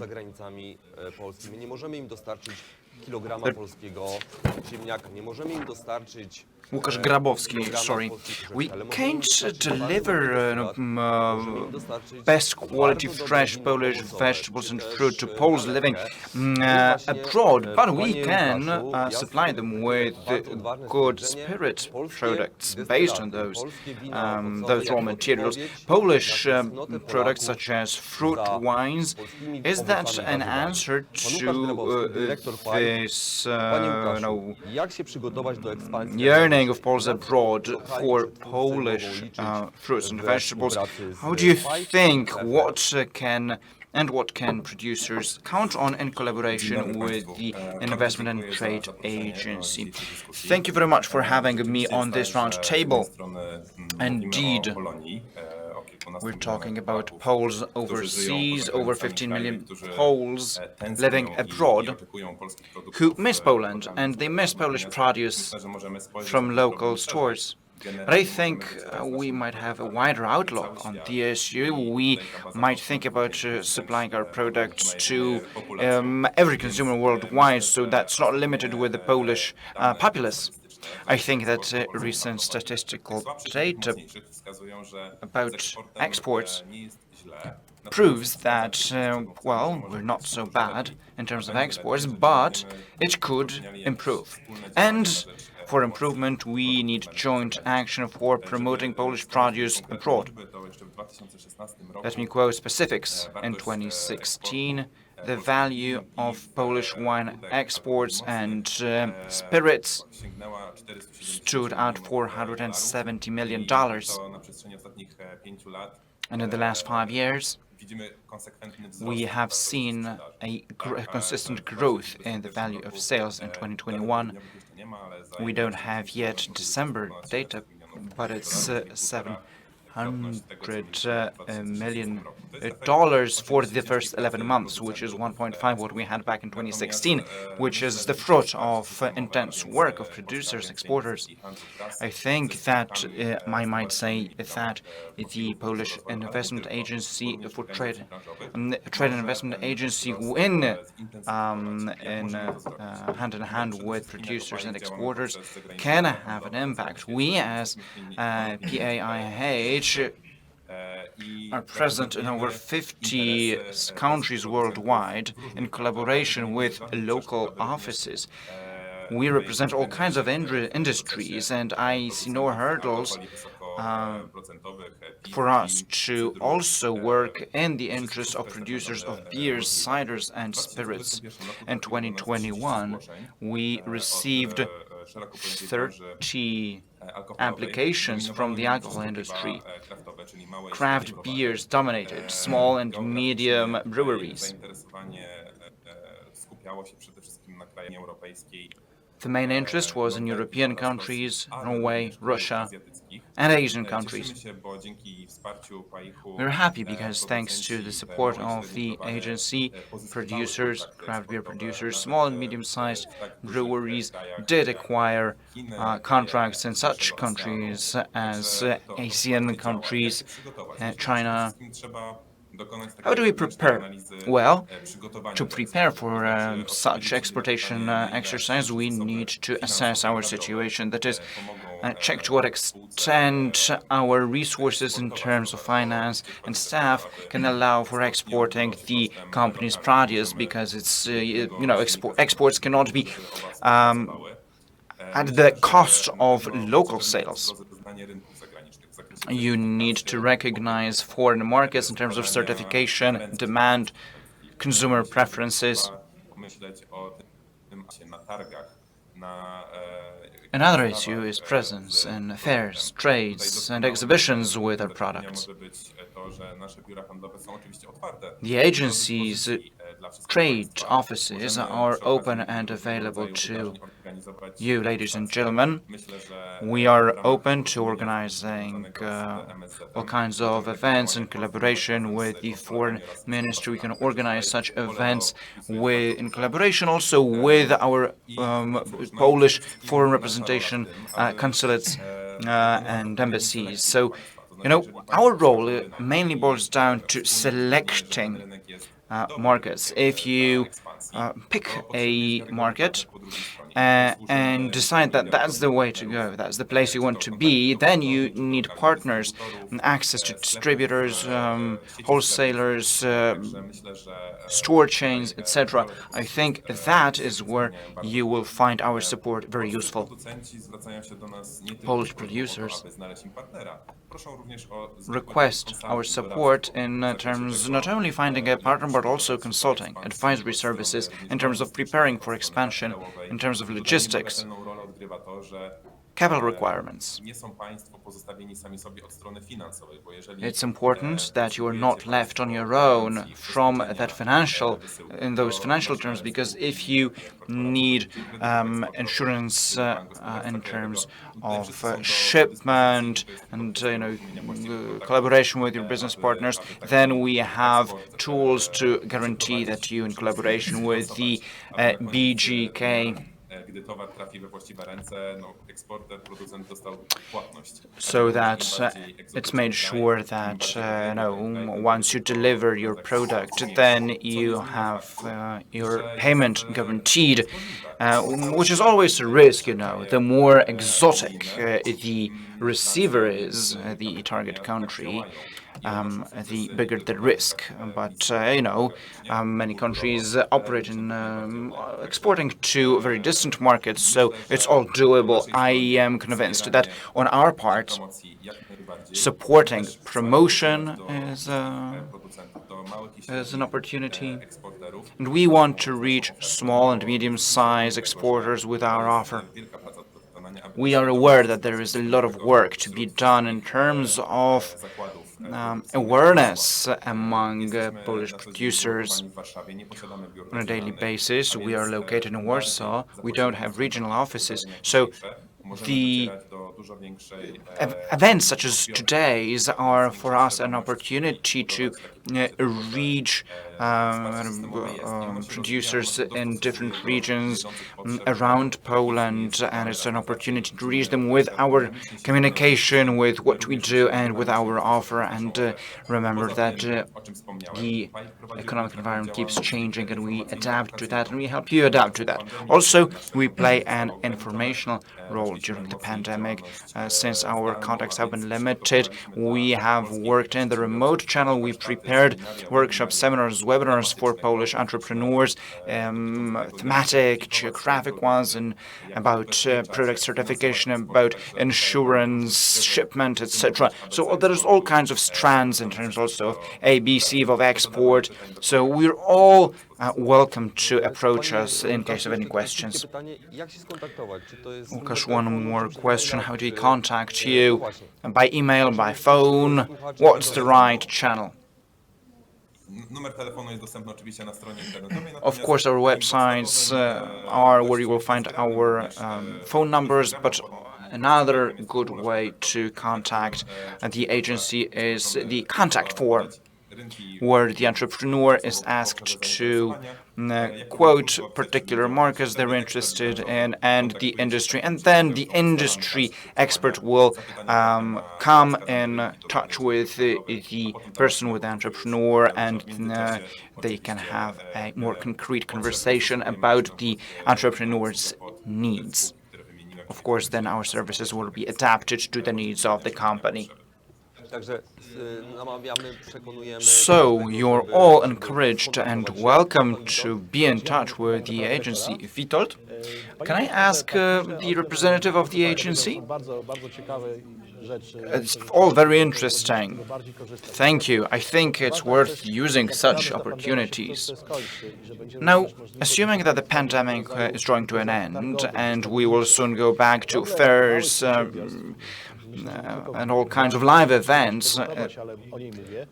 In my industry, but not only in mine, very often the presence, the participation of such fairs, trade fairs, exhibitions, including the journey, the fees, etc., is more expensive than the small producers can afford. So, is it possible that we might have such a Polish stand where, for example, 20 Polish entrepreneurs are represented with the agency's participation and the costs, the fees, so that small producers can take part in such events that they would normally otherwise could not afford?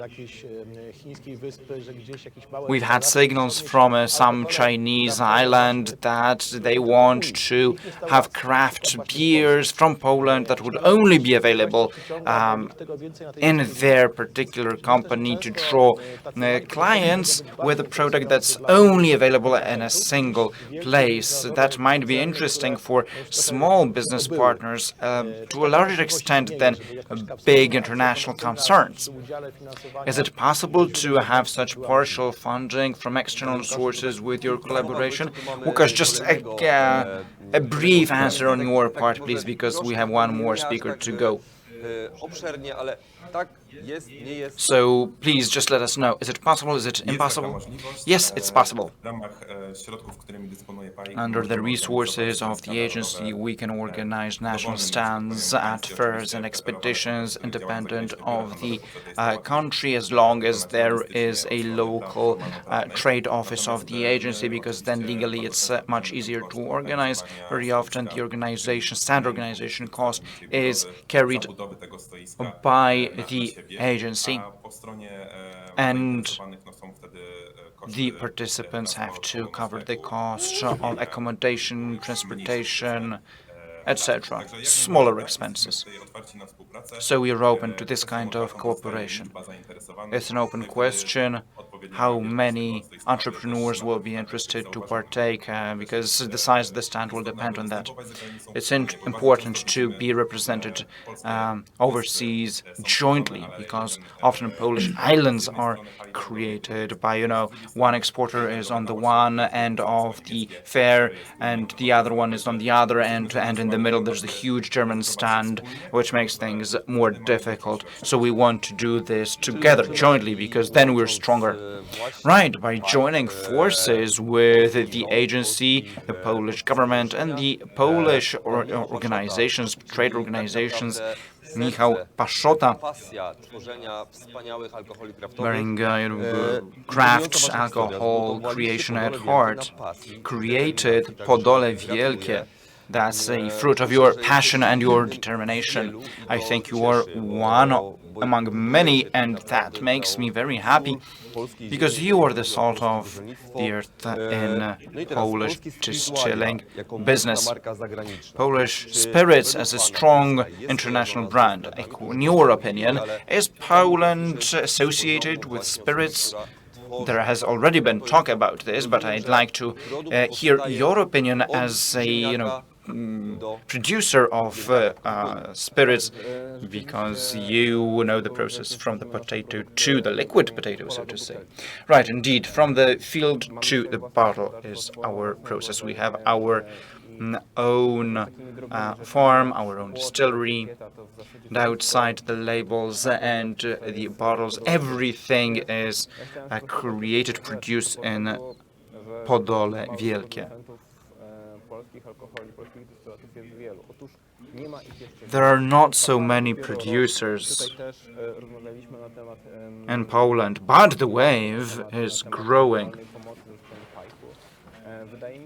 Talking about the support of the Polish Investment and Trade Agency, it's worth mentioning that the Polish spirit industry is very particular. That is, there are many players. Very often they are international corporations, and their needs are completely different than the needs of small producers who are still learning this business. I think that to make things faster, such organizations as the investment agency could encourage and show the way to these producers, because these small producers very often don't even know where to start. Minister, is there an idea on your part? Well, my opinion is a bit different than the agency's representatives. Help in organizing a Polish international stand is some idea, but in the case of smaller companies, this will grant no success. I've taken part in many trade meetings with the participation of Poles worldwide, and it's not only about having a stand, because those who are the target group were not drawn to these stands, so it should be the other way around.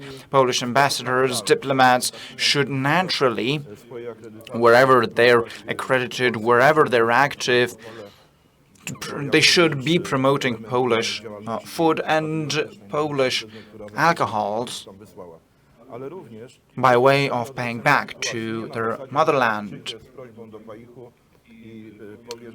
But not only that, it's not about somebody approaching the agency by saying, I want to export to this or that country. I think it should be the other way around. Let me say that we cannot afford to send our representatives to all UN members. We should have our country represented in the most important countries, representatives that would be only focused on agri-food products, and not only during huge fairs in Shanghai or Tokyo. They should,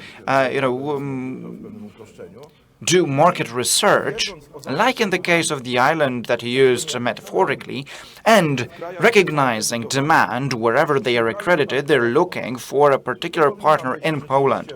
This should be a role played by a central institution with a database of those who have this or that kind of produce that might be demanded overseas. A small business can never reach a distant country, even if there was demand.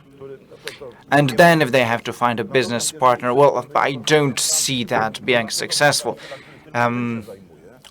The other hand, if there is information, if there's feedback from a representative overseas that they need this or that kind of product, this kind of spirit or other produce of the Polish food, agri-food industry, by saying that there is a company that demands this or that kind of produce, you know, depending on the price, etc., but that should be outside the activity of the public agency. But the information, the feedback about demand in the overseas market would be really valuable, rather than you pointing to countries you would like to export to. I don't think that's the right way to go. Specialized advisors should be representing Poland in the local market, even taking into account, you know, the issues of the foreign ministry, lack of staff, etc. This should be in the interest of the agriculture ministry in Poland.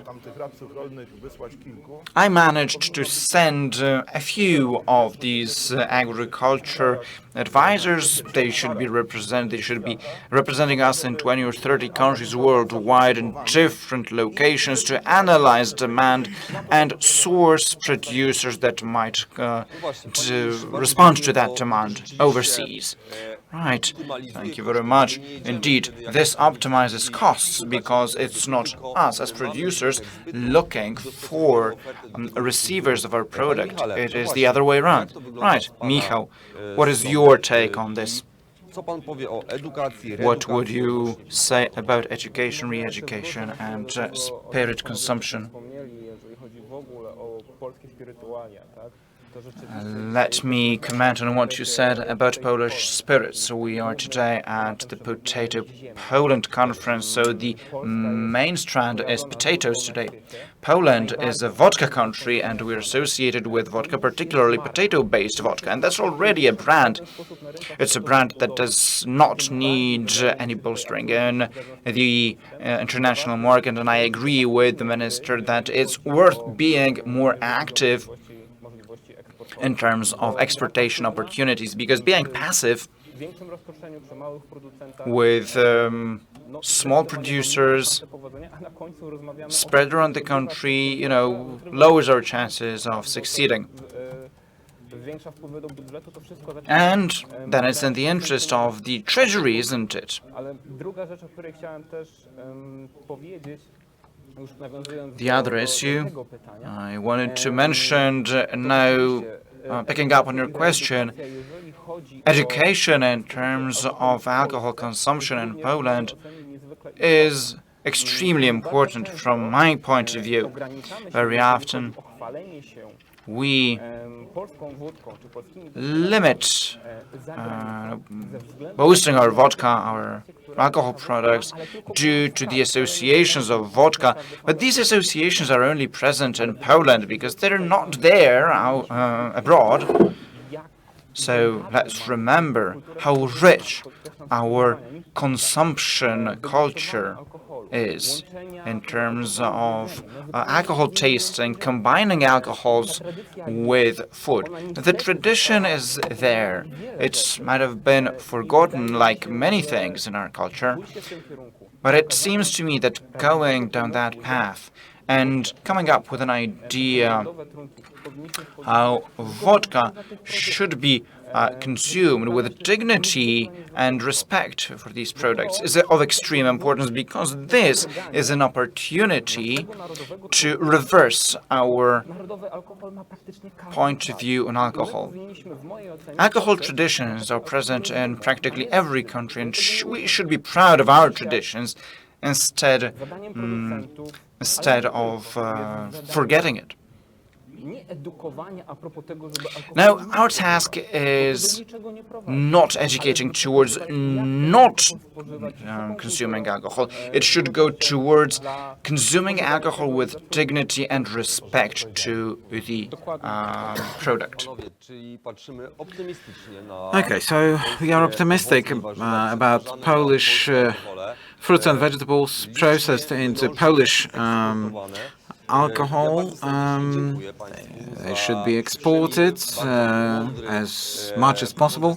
Thank you very much for this wise meeting.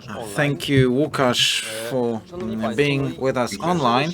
And now let's move on to Fontanna restaurant once again for another cooking show with potato as the main feature. Welcome after another panel. Our potato cakes are still cooking. Now we will prepare herring with potatoes. So let me chop potatoes. My colleague will cut the herring. We will put our potatoes in fat so that they get some color. We have two types of potatoes.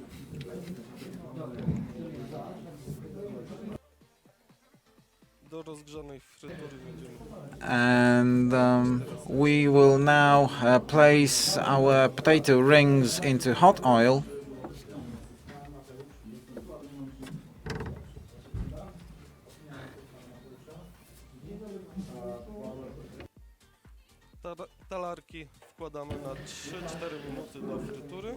They will stay in fat for about 3 or 4 minutes. I will prepare my ring for the herring. We'll add some oil to the herring to make it a little bit sticky, make it stick together. A little bit of pepper.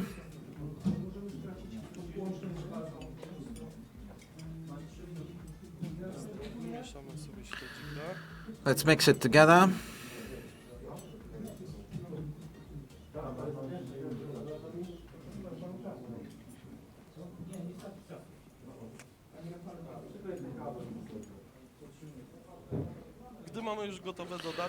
Once the sides are ready, let's get our potatoes. Let's put them on some paper, kitchen towel to drain the excess fat. We'll just pat them dry and put them inside the ring.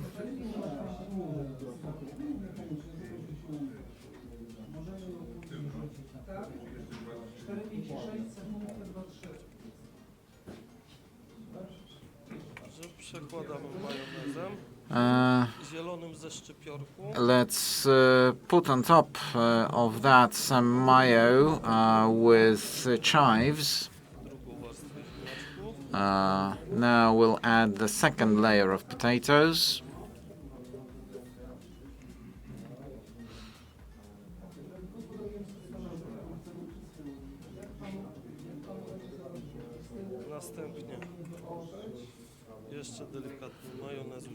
Now some more mayo again to make it stick together. In the meantime, we'll mix herring with some onion and cucumber, and this will be placed on top of the potatoes inside the ring.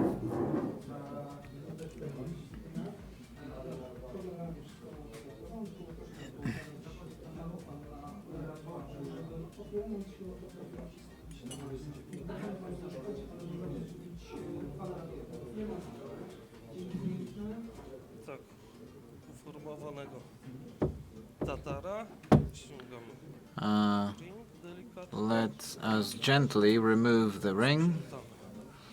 Let's clean that up. I teraz dajemy delikatną dekorację. And now we'll add some decorative patterns with mayonnaise.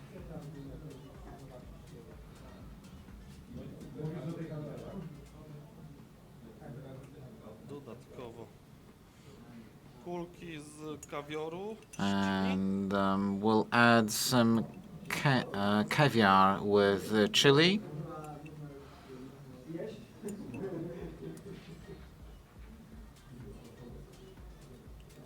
Świeże liście. Some fresh green leaves.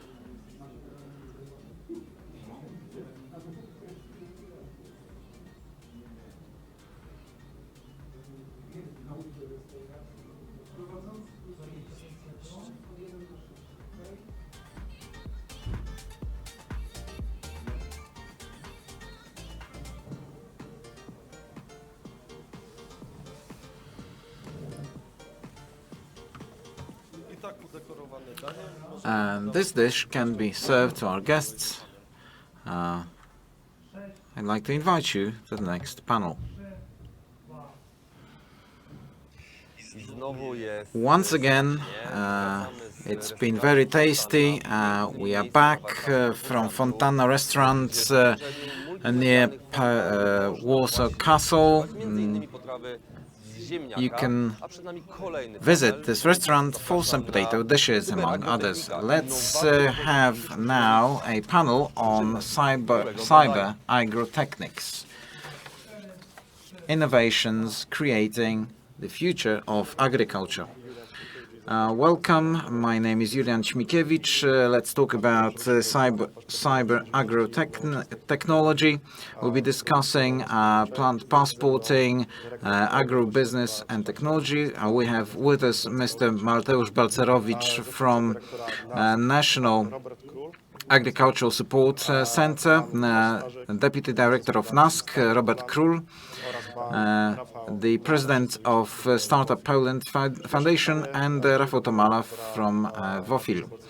The first question goes to Mateusz Balcerowicz, plant passporting. How would you define a product passport? Let's start with Polish food passporting project. The Agricultural Support Center, together with the Ministry of Agriculture, with the Office of the Prime Minister, and with NASK, is delivering a Polish food passporting project. What's this project all about? Food growers and supply chain participants in three markets, potato, beef and pork, defined what information is necessary throughout the chain to ensure traceability of the product and ensure the quality information, availability of quality information. Market requires this kind of information. Growers and producers need this information as well.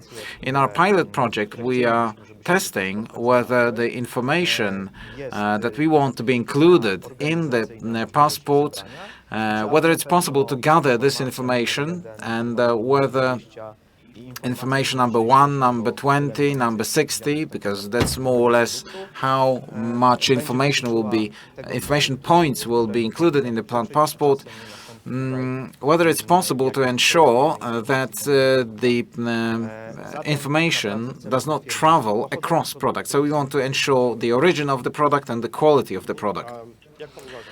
What do you think? How will the passport influence the image of Polish food in the international market?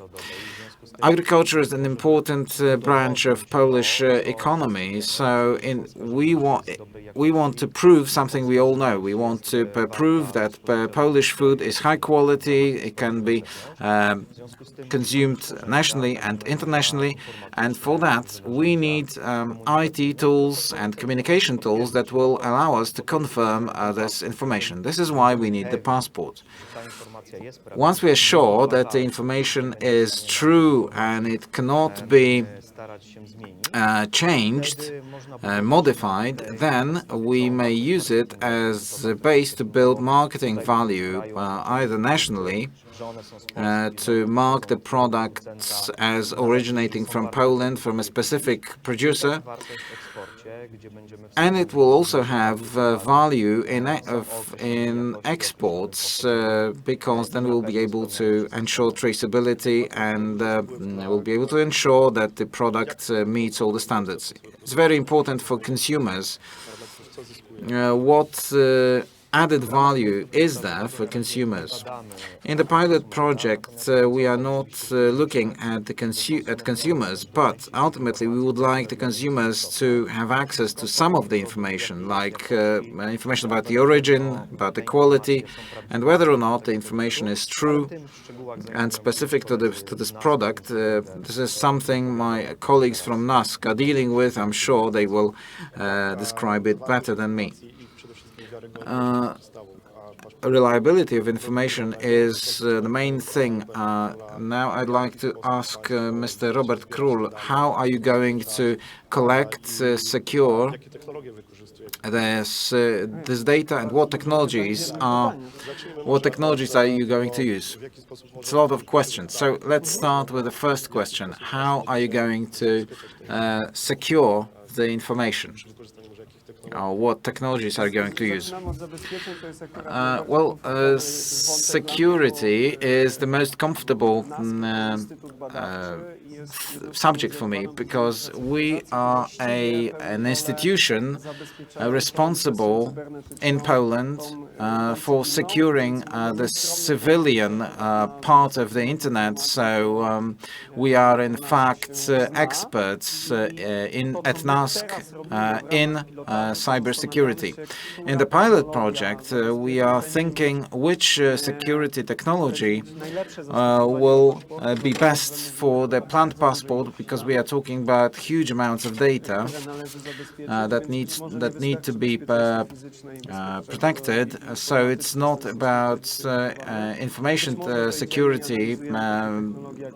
Maybe we'll use blockchain or other technologies or cryptographic nature. For now, there is no decision yet, but we are definitely very strong in the security, information security area, so we'll be able to define the best conditions for securing Polish food passports. Let me just add that data security is one layer of security. So we don't want somebody to forge these data that are already on the server. Another thing is reliability of information. We want the producer or farmer to deliver to us true data. Yeah, this is I'm sure, a challenge, because there are many recipients of the data, farmers, consumers, institutions, authorities, and everybody should have limited access to the data. And also, we talked about huge amounts of data. So what approaches do you take to collect the data throughout the value chain? We are equally comfortable in this area as well, because our task in this pilot project is to check which technologies could be used.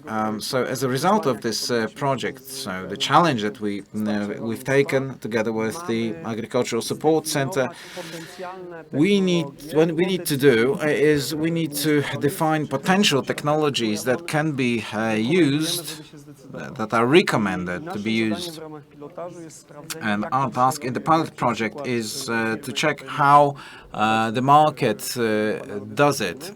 Jak oni do tego podchodzą? Jak what's the approach of company A, B, C, how they protect the data, how often they sample the data, what technologies they use Naszym zadaniem jest przyjrzeć to się secure the data, and we are looking at the best practices, we are considering them, we may recommend some standards for the target system. Because today we are not here to define the final technology. So that's not what we are here for. What we need to do is to check what practices, what best practices are used in Poland and abroad, and to recommend the best technologies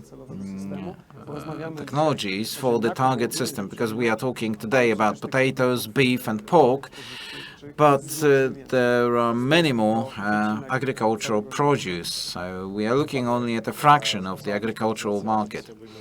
Passporting right now covers several areas, but many different technologies can be used. So my question to Tomasz, who participated in developing report Agritech,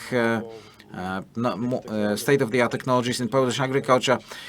I'd like to ask you what modern technologies and innovations can be implemented in Polish agriculture to support passporting.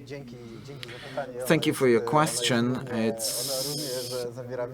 It also contains a lot of questions like previously, but let me tell you what Startup Poland Foundation is doing here, because it's quite interesting. Over 1.5 years ago, we concluded that one of many areas where new technologies are used, but which is not, let's say, promoted, is the agro sector or farming. This is why we wrote a report. It's available on our website, so it's a product placement. We are answering a lot of questions, a lot of doubts. We are pointing to many barriers. Thank you, Julian, and thank you, Mateusz, and your teams for helping us with this report. And now to answer your question directly, looking at our data, our reports, Polish startups specialize in artificial intelligence, big data, e-commerce, marketplaces. So I think we have enough talent, but sometimes startups which are we are working in different market sectors, they seem not to notice the agro sector, which is huge, and it's a big part of Polish economy. So I think there will be quite a lot of interest from Polish startups, and there has to be a decision made, what technology has to be made. On the other hand, following projects delivered by the Polish Agricultural Support Center will tell us what other solutions could be used. So the food passport is the first thing that will happen, and afterwards we'll see more projects going on. We must remember that around all of that there is an entire ecosystem. There will be solutions about passporting, and with that a market will be created with many subcontractors,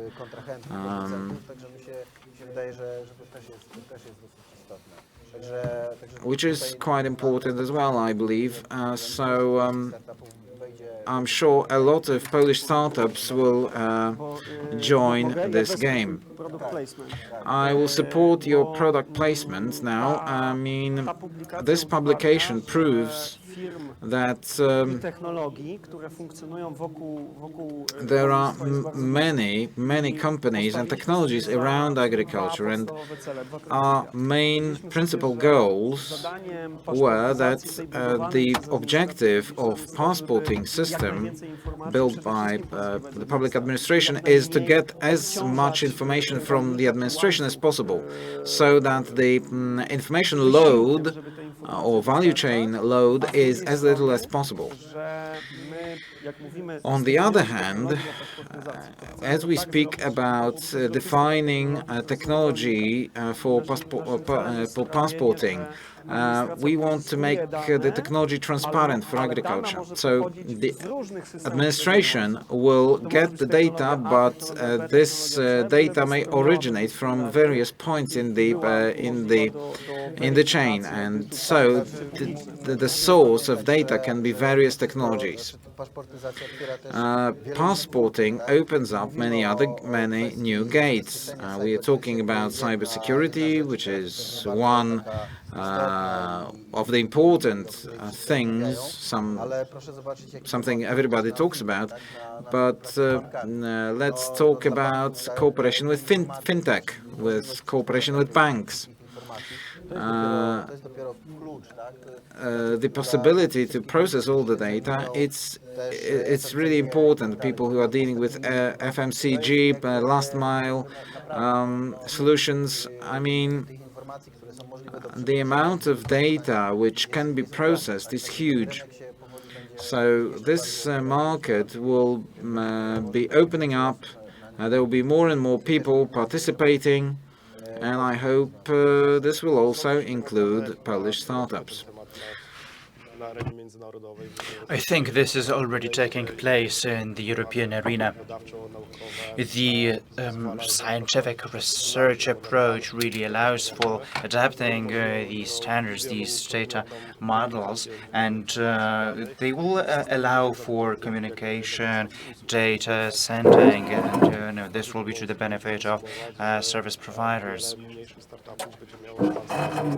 Many smaller startups will have an opportunity to really make their presence in the area. Now the question is, what will the reaction be of the startups? What will be the reactions of the farmers who are not so eager to exchange data? And these are business-specific data that show, for example, the size of the production, etc. So how do you see that? What hurdles do you possibly see?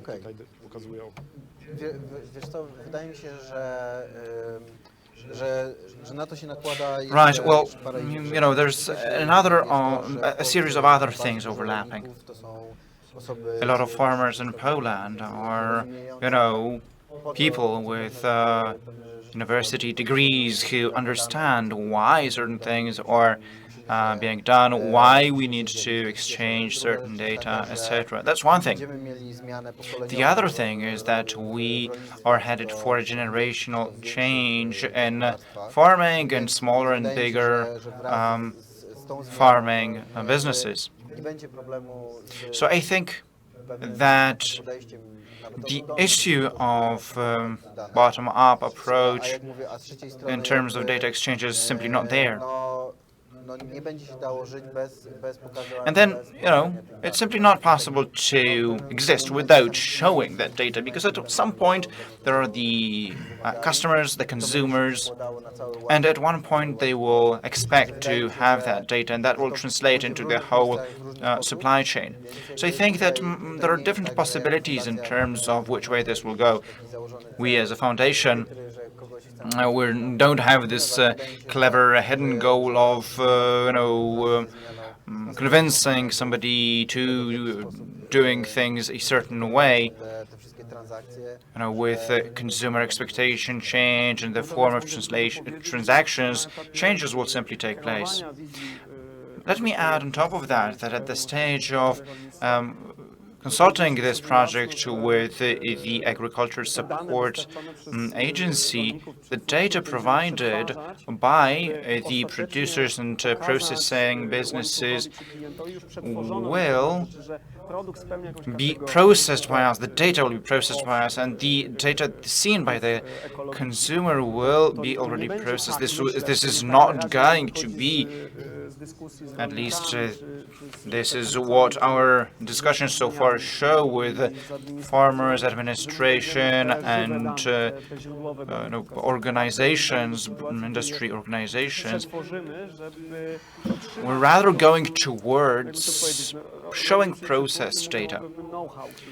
There's talk of a certain know-how used by businesses, and they don't want to show all of the data that they have at their disposal. So we're going for a certain narrowing of that data, and to what extent, well, that's to be decided upon.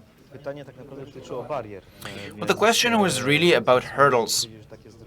So let me tell you that our approach in passporting, in pilot program of passporting, is reason-based.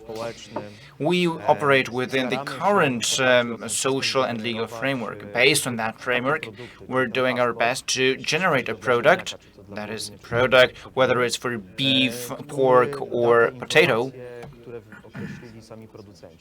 such a product, such a passport that will make available data given by the participants of the market. Then this data is protected, like has been said by my fourth speaker. So it's not possible that the data be made available to other participants of the market even. They will not learn before the processing. They will not get raw data. They will have access to processed data, to the final data product. It boils down to an analysis of costs and benefits. This is not an obligatory project. So if you partake, it means that you derive certain benefits like confirmation of quality, origin, etc. Otherwise, there would be no business justification for the project, and it would make no sense simply. But why it took so long? Because it took 6 months with the participants in terms of workshops and with the participants of the supply chain, producers, etc. This was so long because we wanted to have a clear picture of what we want to get. Now, what's happening at the on the section of analysis, legal analysis, communication with the participants, data processing, etc., is very simply put, work under the pilot program supposed to give answers to questions regarding how this implementation system should be put in place. What kind of implementation do we recommend? Another interesting aspect of passporting is making supply chains shorter. This will provide new trade, commercial opportunities, particularly to those that have a confirmed quality certificate, which will significantly shrink the trade routes and will make possibilities for better prices, and will be to the benefit both to the consumer in terms of transparent origin and to the farmers in the form of better prices. We have a representative of a company that offers its product, that is ozoning of fruits and vegetables. How can it be used?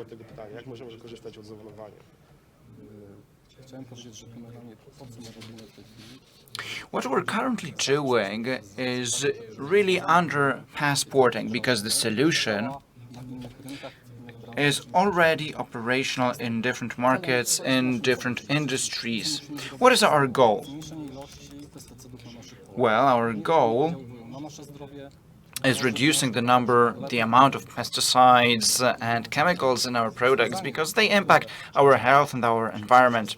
So the solution used in public water utility companies and in the processing industry and the food agri industry, a way to make the lifespan of the product longer and reduce the amount of those chemicals is ozonation.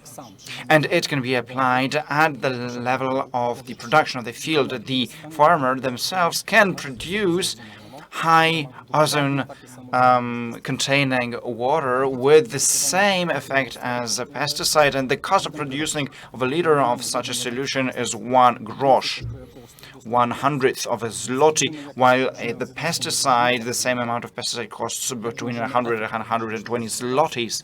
So this shows the potential, which also translates into higher potential, higher quality of the product, and higher quality of groundwater. We assume that most farmers can have this mobile device on that they can move, they can keep it in their garage, and this investment pays back within 2 to 3 years. At the same time, we can transmit data, use data regarding how many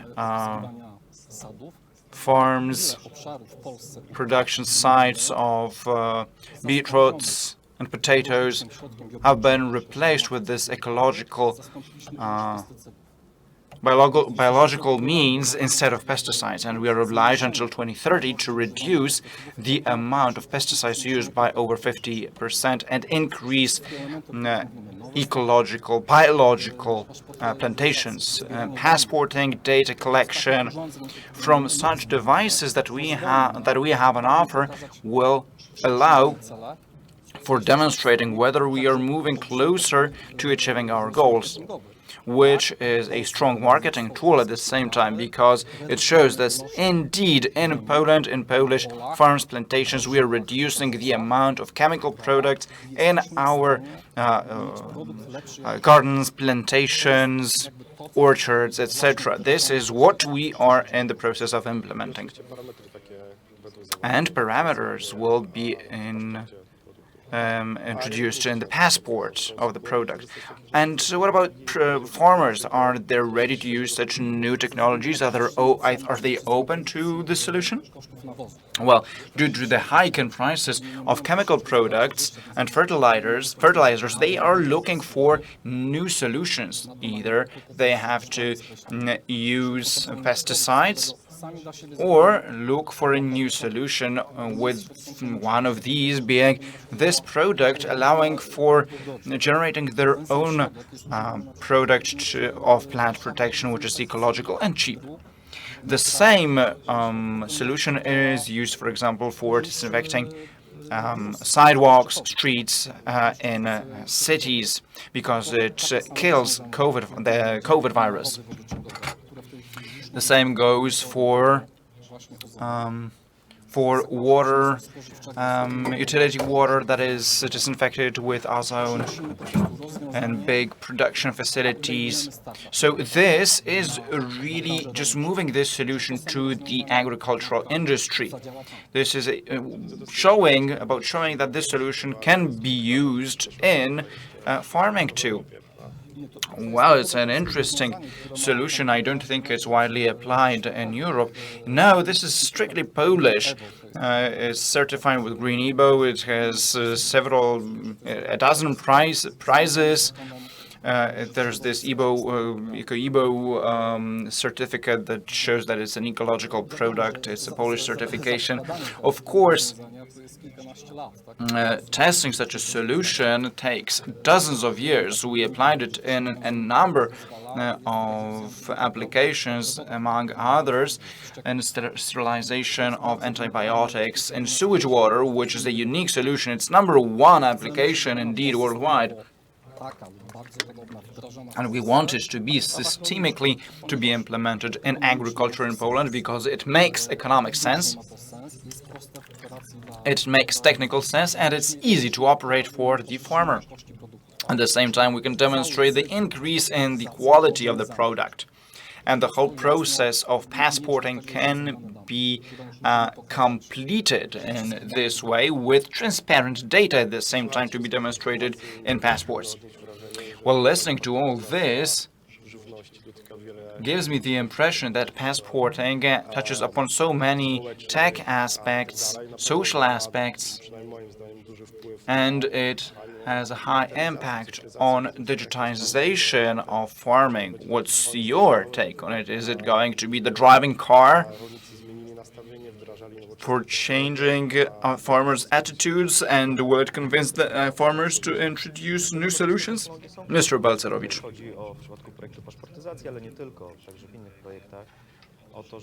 Well, it's not only about passporting, it's about other projects too. It's about standardizing data, analyzing data, applying data analysis. You should say that this sector is really open to this kind of innovation. Is this also down to the individual farmer? Because we know that the sector is interested in new solutions, modern solutions, but what about the individual farmers? Are they eager to invest in such solutions instead of new farming machines? Let me just tell you that this goes in hand. That is, without a new tractor or new equipment or machines, these new technologies cannot work together. Very often we need to buy this new tractor for it to connect with the satellite or work driverlessly in the future. So I think there's no escaping this. We need a modern fleet in Polish farms. That is, this is no alternative. We need to start with censoring the potato, so that we need to know what we need to do in the legal system of support to farmers, that we can act quickly at the level of the ground potato, etc. We need to gather this data, like in every production facility. We need to say, okay, the problem is here or there. What do we do? Do we modify the legal system? Do we need to introduce changes in the farming system? We do not have that information as of today. So let's have a look at technical multinationals. It's not about changing the 10-15%. They fight for every 0.5% of optimization, because this is where they earn their money, and every 50 centimeters they have sensors gathering information. Let's do the same thing. Ground product information from the equipment, amount of water used, fertilizers, chemicals, etc. Let's calculate that in a database and say, okay, the cost of production after this data being collected is too high. The end consumer will not buy this. So what do we do? Which section do we impact so that we improve the situation? Right, this shows that this is a huge project. This is not just about a new document with a few entries. This is about changes in the whole industry, digital, legal, social, tech. And it seems that this is going in the right direction, talking about this pilot program, and particularly since so many entities and institutions are involved in this pilot program, this is really large scale. So thank you very much for your participation on this panel. Thanks. This has been about agrotechnology. Thank you, Mr. Balcerowicz. Thank you, Rafał. Thank you, Rafał Król. Thank you, Tomasz Starzyk. Thank you, Rafał Tomala. Thank you very much, gentlemen.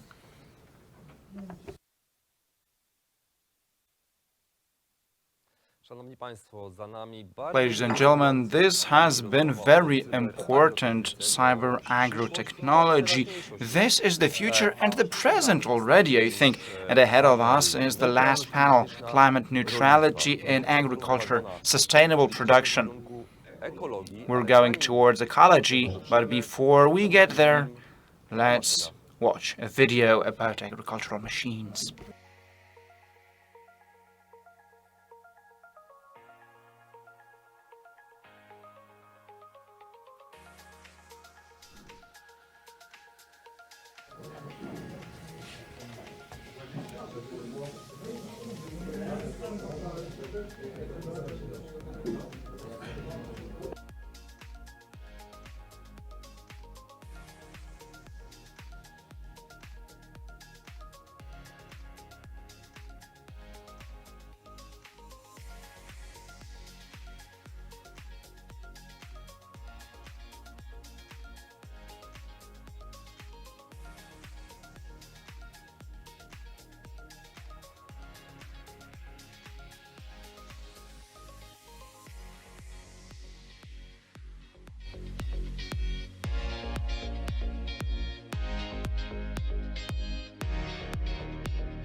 Welcome to this panel devoted to climate neutrality. I think we've been waiting for a quite long time today. My name is Piotr Łuczak, and I host this panel on behalf of AgroProfil and AgroKonsument. With us, we have Dr. Mirosław Korzeniowski, the president of Agro-Ecoton Association, Jakub Włodarczyk, development director of Viverno, and Mr. Grzegorz Maśloch, program director at the Professor Żmijewski Association. Today's panel was to be attended by members of Parliament Paweł Bejda and Zbigniew Ziejewski, who are dealing with the potato sector in Poland, but they had to attend the parliamentary session.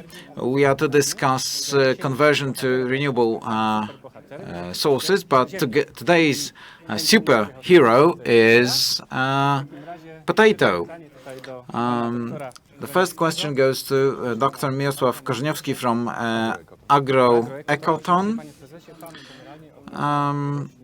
You have all the knowledge about plant protection.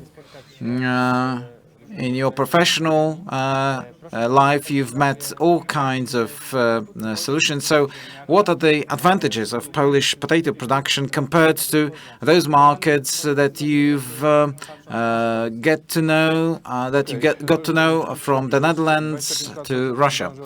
I've been dealing with plant protection for 25 years, including 4 years in international projects. And these contacts may help me to diagnose what we are facing today is namely the Green Deal. The Green Deal will influence the potato production in the EU and as well as outside of the EU, especially in the east of European Union. The level of chemicals used in even professional Polish farms is much lower than in the Western countries, in the Netherlands and Belgium. And the Green Deal may help us because we have less to do. It will be in the Western Europe that they will have to do on the level of farms. And this ensures our competitive advantage. And Green Deal may help us. It doesn't mean that it will be easy. Looking at the number of treatments, especially against potato blight, they do more of that in the Netherlands, not because they love spraying, but because they have climate that forces them to do so.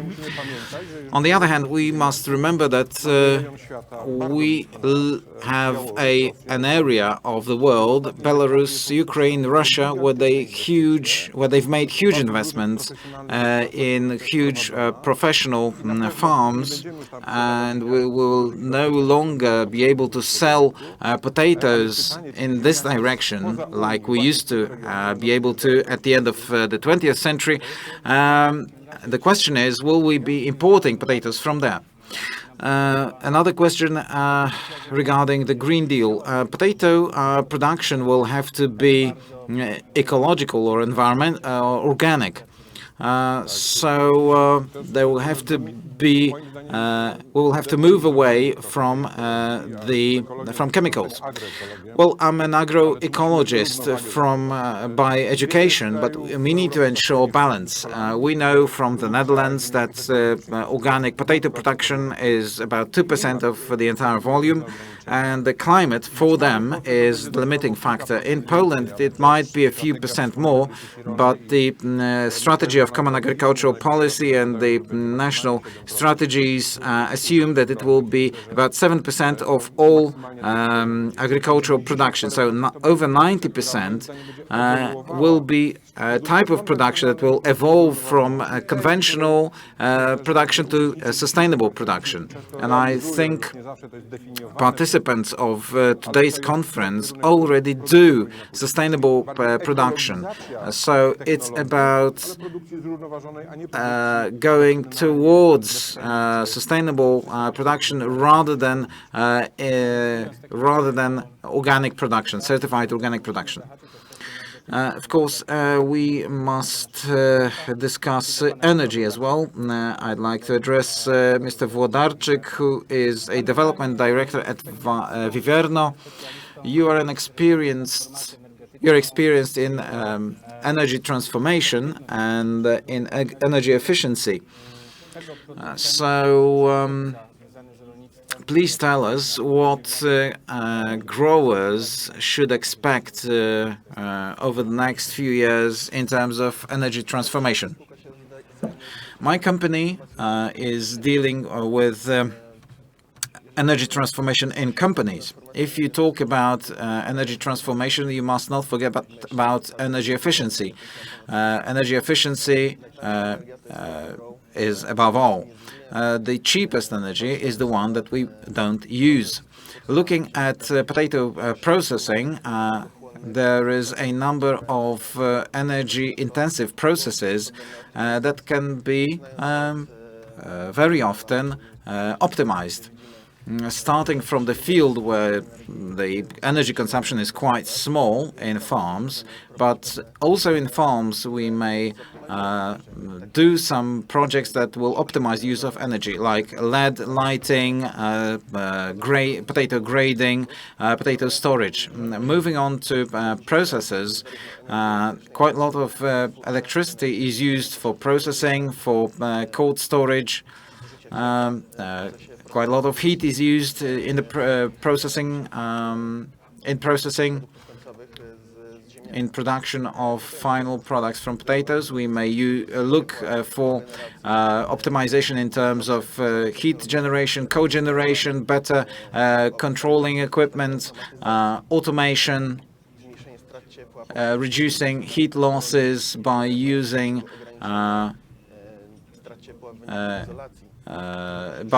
insulation technologies. So a lot of actions that may help to reduce carbon footprint, that may reduce costs related with factory operation, and all of that will translate into the price of final product. It's also about using the waste of production. This can also be included in the entire process, right? Yes, circular economy is very important in European climate transformation, energy transformation. As we speak about potatoes, large processing plants that generate a lot of waste, for example, potato peels, this material may be used to generate biogas.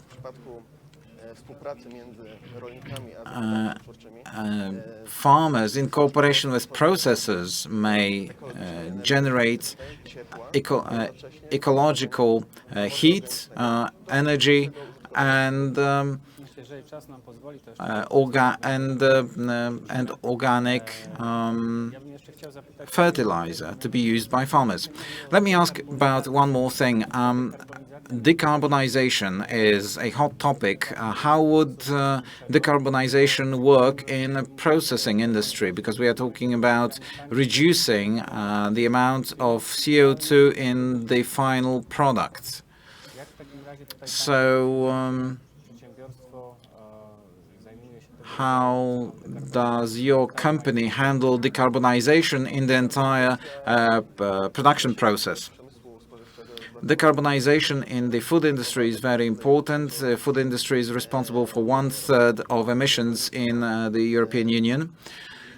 Farming is responsible for about 10%. So 10% of overall CO2 emissions come from agriculture.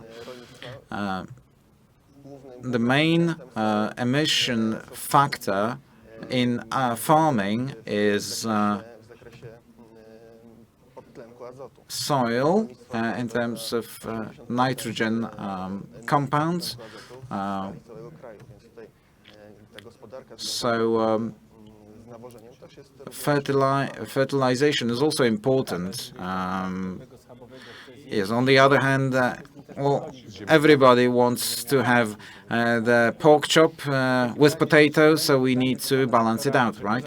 Another question goes out to Grzegorz Maśloch, Program Director from Professor Żmijewski Association. And this association is famous, among other things. I mean, Professor Żmijewski was famous for promoting the best possible use of energy. We are talking about transferring into green energy.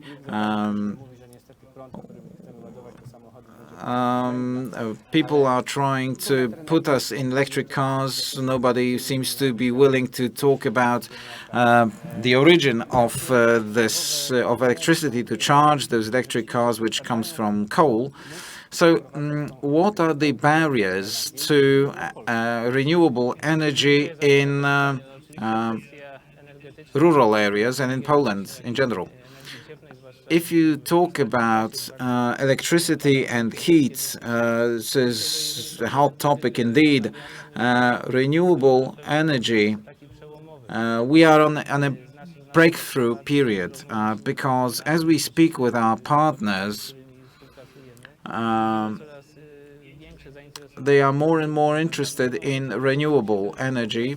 I mean, previously they were interested in that as well, but currently there is more and more people who are looking to reduce energy prices, and and farming sector is also very interested in that because, like you've mentioned, Professor Żmijewski was referring to farming areas that have the greatest potential to use local energy sources, and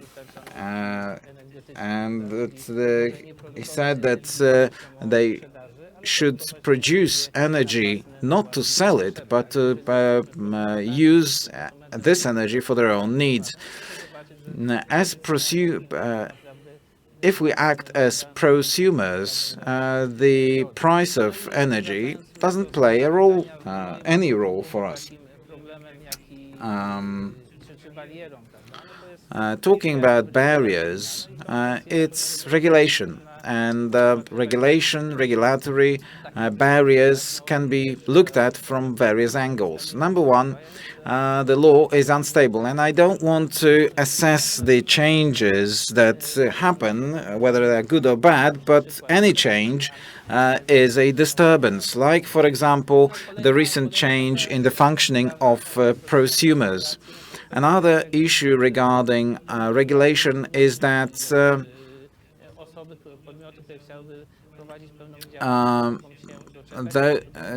we are still waiting for important regulations, like the regulation on energy cooperatives and how those cooperatives should function.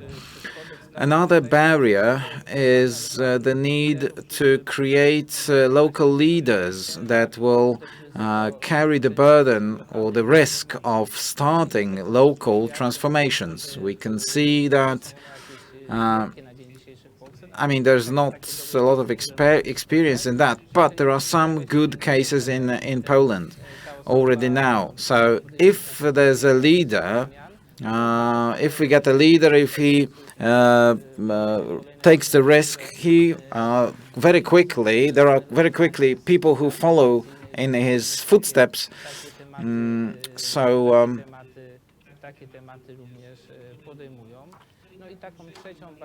the third barrier, which unfortunately exists not only in renewable energy and prosumer production, is low trust. There's a low trust of the public to the local or regional authorities. There's low trust between neighbors even. If you look at modern energy generation systems, lack of trust is a major barrier. So we must look for leaders. Studies and observations show that natural leaders are local authorities, like the mayor of a municipality, or businessmen who are willing to take the risk and start transformation. And as regards trust, we must simply learn. Well, that's not easy to do. But, well, let's turn things around, since we've already talked about risks. Then what are the opportunities of renewable energy? Well, in my opinion, very often we forget to mention in renewable energy is issues outside energy matters, while renewable energy is just a tool for achieving other kinds of goals. If we look at the essence of renewable energy, which is really directed at the local potential and it depends on local potential for development, it's one of the few sources where we might reverse the financial transfer from the local economy. That is to say, instead of paying for energy generated outside our region, such a region might become its own energy source, the owner of the infrastructure, and derive benefits from that, which in fact means an increase in the quality of life in the local area. At the end of the day, I mean that local communities should be building such energy communities to be energy sufficient, self-sufficient. It's a big challenge as of today for Poland, but experience of our neighbors in the EU proves that such approach is possible. And such transition can even be carried out quite swiftly, time-wise, looking at Austria or Germany that have gone through such transformation, and in fact the poorest regions, some of the poorest regions have become those wealthiest as a result. Let's put a full stop here and talk to Mr. Korzeniowski of AgroEcoTon. Please tell us, are we going to benefit financially from the Green Deal? Because of course is there going to be money for this green transition in agriculture, or is it just a tool of redistribution? Well, from the experience of AgroEcoTon, the National Strategic Plan after the third stage of consultation has been published with the main tools of funding for the main tools for the green transition of agriculture. In this option that has not yet been approved by the European Commission but will soon be filed, there is no additional money for agriculture. The budget is built in such a way that there are There are lower resources for direct subsidies, and there is a larger budget of money earmarked for green activities. As Agroecoton, we see this distribution as unequal and not meeting the needs of the European Union goals and the national production. Well, this sounds quite terrible while you're so calm. Well, I'm not assessing this. I'm just talking about the farmer's perspective. There's a lot of talk about using less chemicals in production, and that's a good thing, but the subsidies that are provided for in this approach for new tools is 5,000 for na drugim biegunie jako schemat za przeoranie obornika do 12 godzin po rozrzuceniu na polu. Per a single local community, a municipality, while everybody knows, looking at the numbers quoted in the document, sees that these are not enough.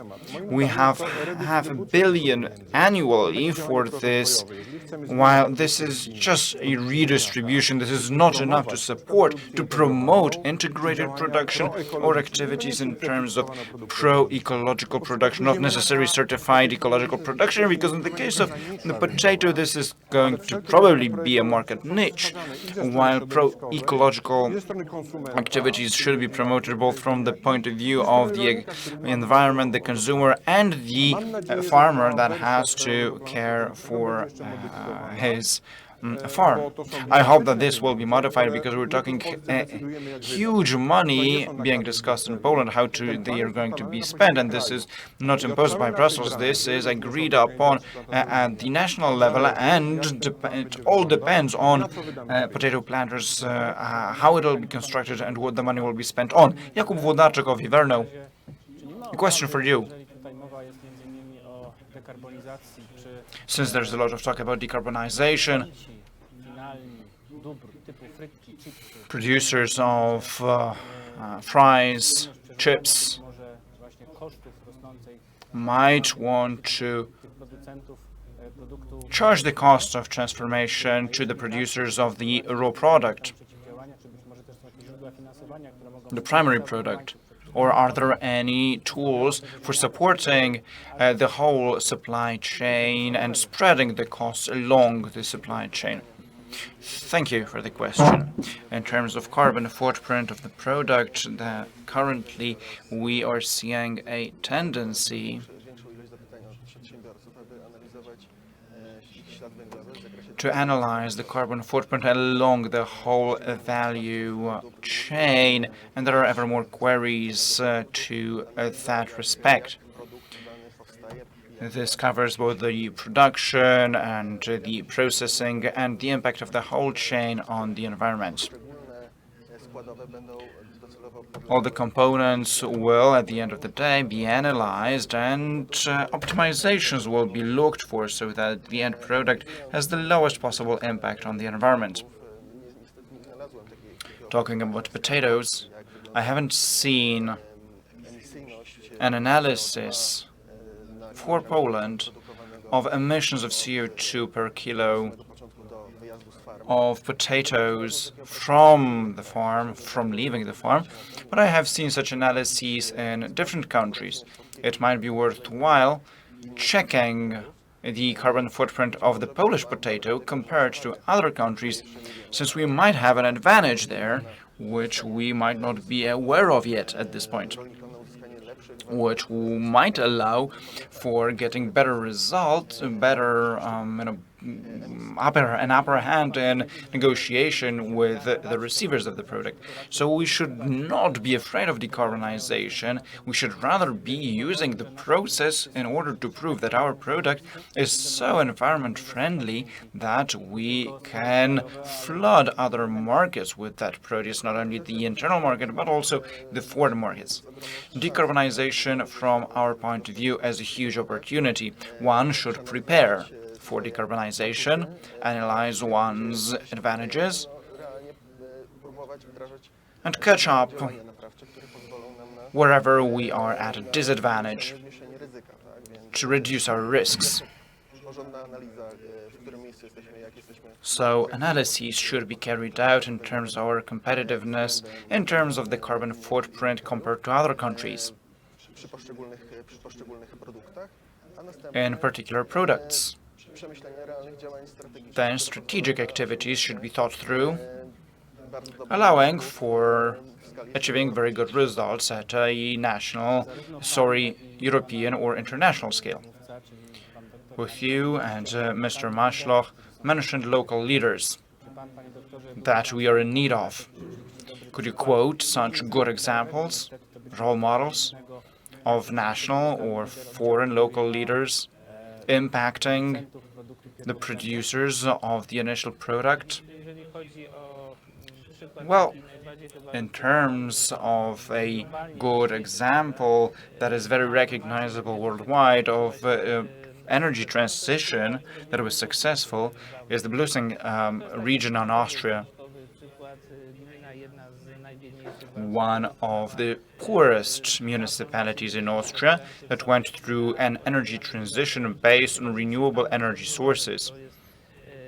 The mix was complex because there was biogas, PV, etc. It was done on the initiative of the regional government, the local authorities, looking for development opportunities for this backwards region.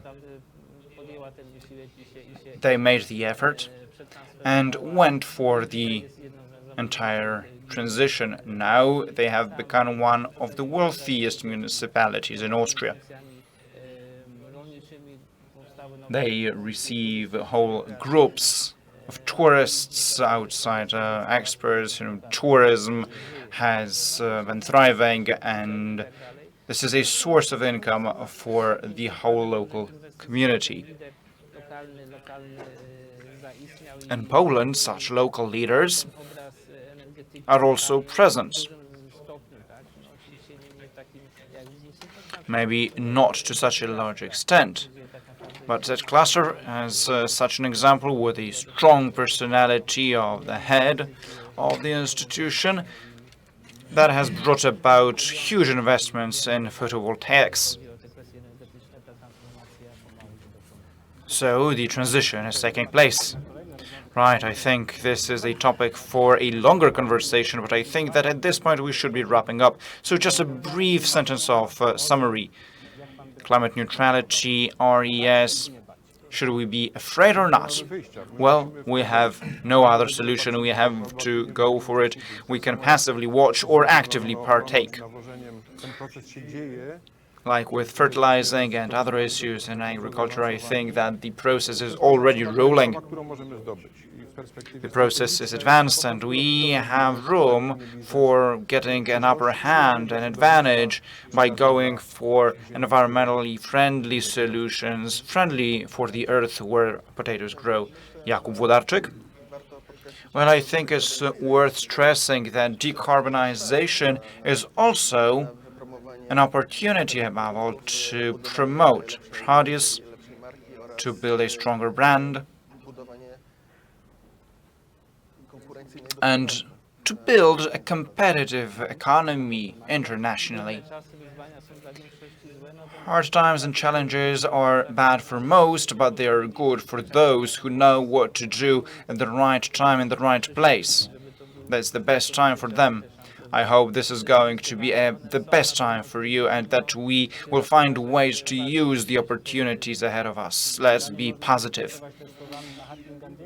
Well, one might say that if you want to bring about change, start with yourself, like Mahatma Gandhi said. Listening to this discussion, one might conclude that we cannot run away from, we cannot escape global trends like sustainable growth, financial benefits are possible, big data opportunities are there. So, well, the one thing we need to change is our thinking. The Possibilities are there. So, ladies and gentlemen, now I'd like to invite you to subscribe the channel of AgroProfil that headed this roundtable, and AgroConsument, a friendly publication. Thank you very much, gentlemen. I'm referring to the participants of this roundtable. Thank you very much, ladies and gentlemen, and hopefully see you next time when we talk about potatoes. Thank you very much. Dziękujemy. Szanowni Państwo, za nami Ladies and gentlemen, this has been the last panel, but not the last item on our agenda. pod Zamczem, We are about to Fontanna, visit again Fontanna restaurant in Warsaw. w Warszawie. Zdrowo i We're kolorowo. going to Ostatni raz łączymy się z warszawskim Podzamczem, a zanim się present połączymy, their recipients once again today. And before we move to Warsaw Royal Castle, I'd like to encourage you to fill out the questionnaire at www.potatopoland.com. That's very important for us. Please give us your opinions. Now, let's go to Fontanna restaurant once again in the Warsaw Royal Castle, where potato pie is almost ready. Po wyjęciu babki z pieca kolega pokroi It's out of the oven and my colleague is about to cut it into slices. In the meantime, I'll heat up some oil in our frying pan. The potato cake will be heated up in the frying pan using oil, and afterwards we will put it on a plate with mushroom sauce. Let's take the cake, put it on the frying pan. It's already hot.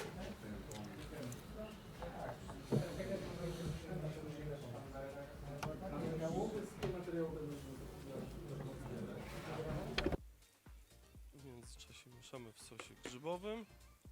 In the meantime, we're preparing the mushroom sauce. Babka potrzebuje The cake needs a minute or two on each side.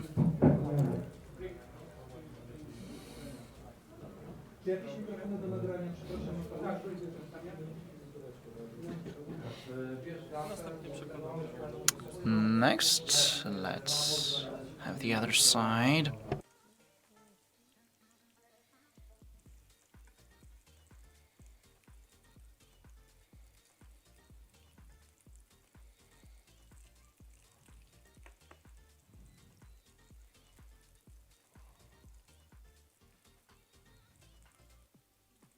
Gdy babki się zrównieją,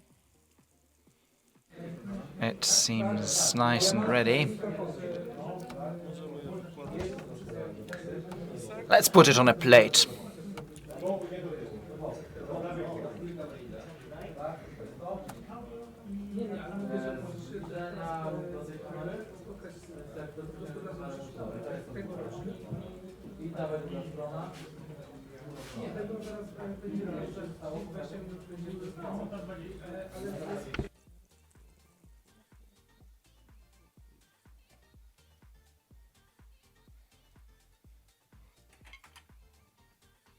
Następnie polewamy sosem grzybowym. Now the mushroom sauce.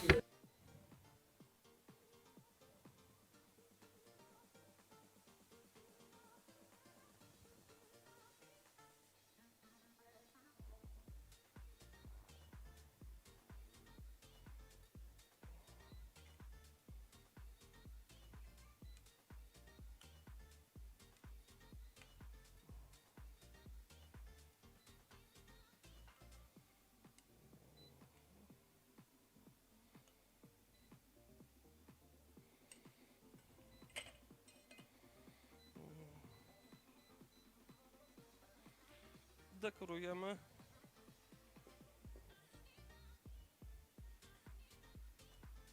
Let's decorate. Dekorujemy natką pietruszki. And some parsley on top.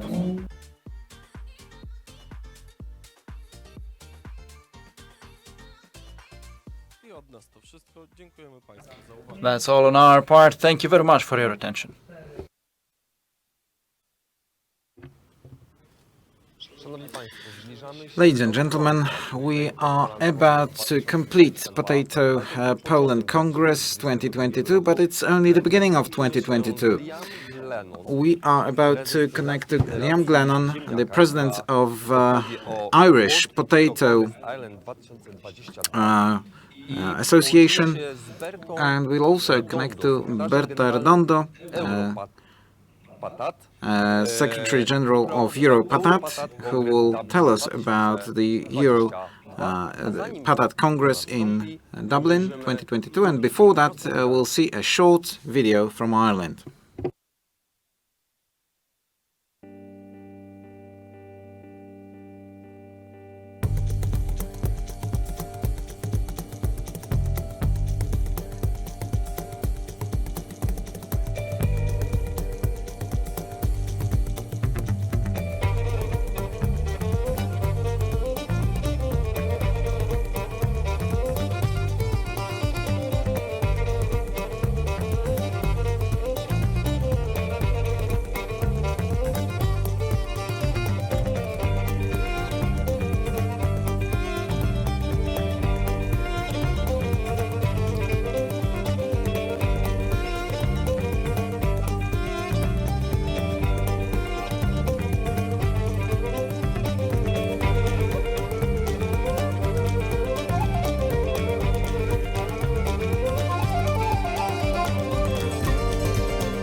Thank you. Next slide, please. Good afternoon, ladies and gentlemen. It's a pleasure to be with you today. Next slide, please. My name is Liam Glennon, and I would like to introduce you to the 11th World Potato Congress to be held in Ireland next May. Next, please. And perhaps a good place to start is to ask the question, why Ireland for World Potato Congress? Why this small little country on the edge of Europe with a small population, why host a World Potato Congress there? In other words, what potato credentials do Ireland have? Well, the potato arrived in Ireland in about 1600, and it was embraced full on by the Irish population. In fact, together, the potato area increased, and in parallel, the population increased. And a typical consumption at the time in the early 1800s was for an adult male to be eating over 6.3 kilograms of potatoes per day. That's 6.3 kilos per capita per day. And on that diet, the diet consisted largely of milk and potatoes. There are many references in the literature to the population being healthy and robust. Sorry, next slide, please.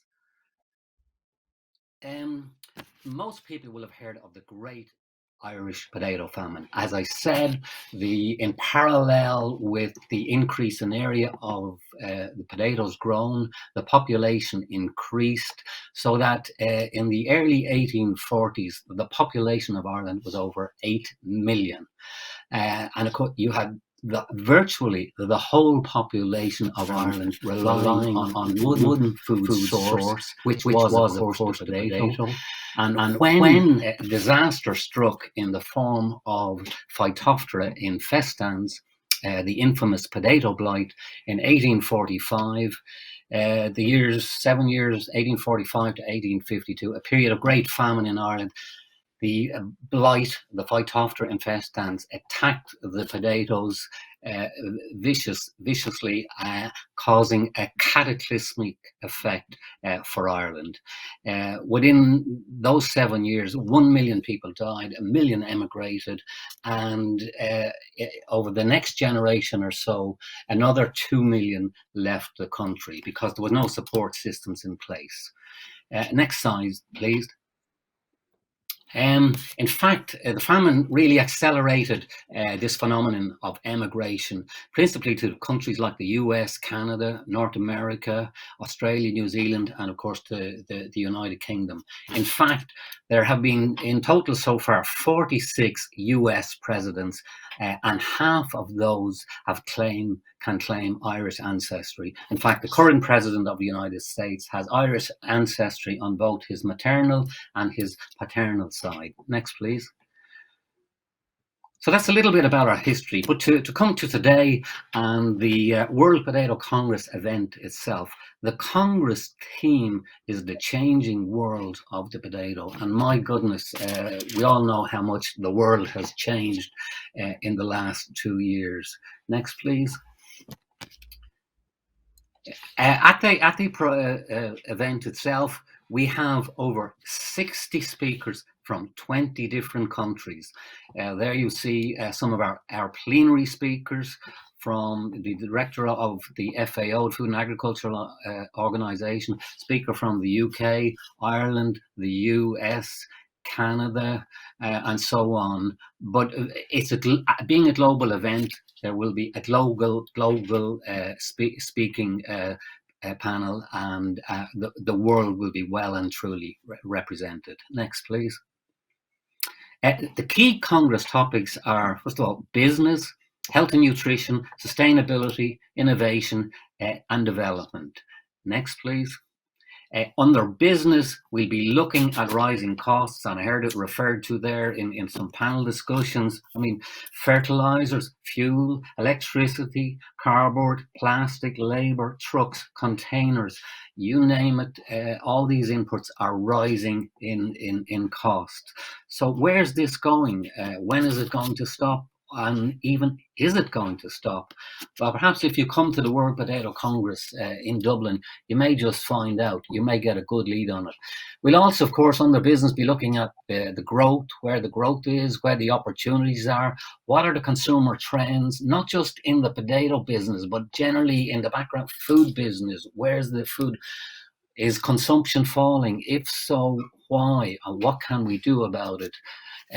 We're living in a post-CIPC world here in Europe. What is the legacy of that? And of course, speaking of legacies, the pandemic, as we know, has affected the potato business significantly in some areas more than others. The fresh table potato sales in this part of the world have increased, retail sales have increased, while for a while, especially in the first year of lockdown, the food service sector was badly hit. Next, please, thank you. As far as business is concerned, really at the end of the day, the potato business is all about getting our product onto this plate. Next, please. Whether that product be French fries or American fries or Polish fries, or whether they be fresh table potatoes or crisps. Ultimately, the potato business is about getting our product onto that plate. And look at the product we have to sell. I mean, look at its credentials. It's a nutritional powerhouse, high in vitamin C, potassium, vitamin B, and so on. Lately, it's emerging that in comparison to many other crops, it's very environmentally friendly. And as I've also learned just from the previous, as I've also just now learned from the panel discussion previously, it's now, of course, on top of all of those characteristics, a superhero. So that's another point we'll be picking up and advertising at the World Potato Congress. Next, please. Sustainability will be a huge topic at the World Potato Congress. I think everybody now appreciates the fact that to have healthy people, we have to have a healthy planet. So climate change, carbon footprints, and so on will be discussed in some detail at the World Potato Congress. Again, referred to by the previous panelists. Europe's Green Deal, very topical. The farm to fork strategy, that's going to be looked at. The EU Commission has a target of 25% of total farmland being down to organics by 2030, and many people think that's very ambitious. Recently, you might have noticed that I think from the 1st of January last, there's been another revolution in France, but this time in plastic. For many common vegetables, including the potato, under 1.5 kilo in weight, you can no longer use single-use plastic, and I think we're going to see more of that coming. Next, please. Yeah, in innovation, we know now, of course, in some places, we have smart supermarkets. You have no checkout people at the desks. You have no security people. You can open the doors with your phone. You can take what you need, put it in your shopping basket. You leave the supermarket, and down the road, you get a ping on your phone saying your account has been debited for the value of the goods taken. As well as smart supermarkets, we of course have smart farming now, and we will have speakers on this topic showing how yield can be improved, quality can be improved, and of course the bottom line. We'll also be looking at many new the work going on in breeding and a generation of new potato varieties to be able to withstand climate change. And we'll also be looking at the area of grading and sorting, which is really making incredible progress in terms of selecting the very best for market. Next, please. We'll also be looking at development, and of course we're all aware of the powerful potential of the potato to maintain and help livelihoods in small rural communities in developing countries, for example in Africa.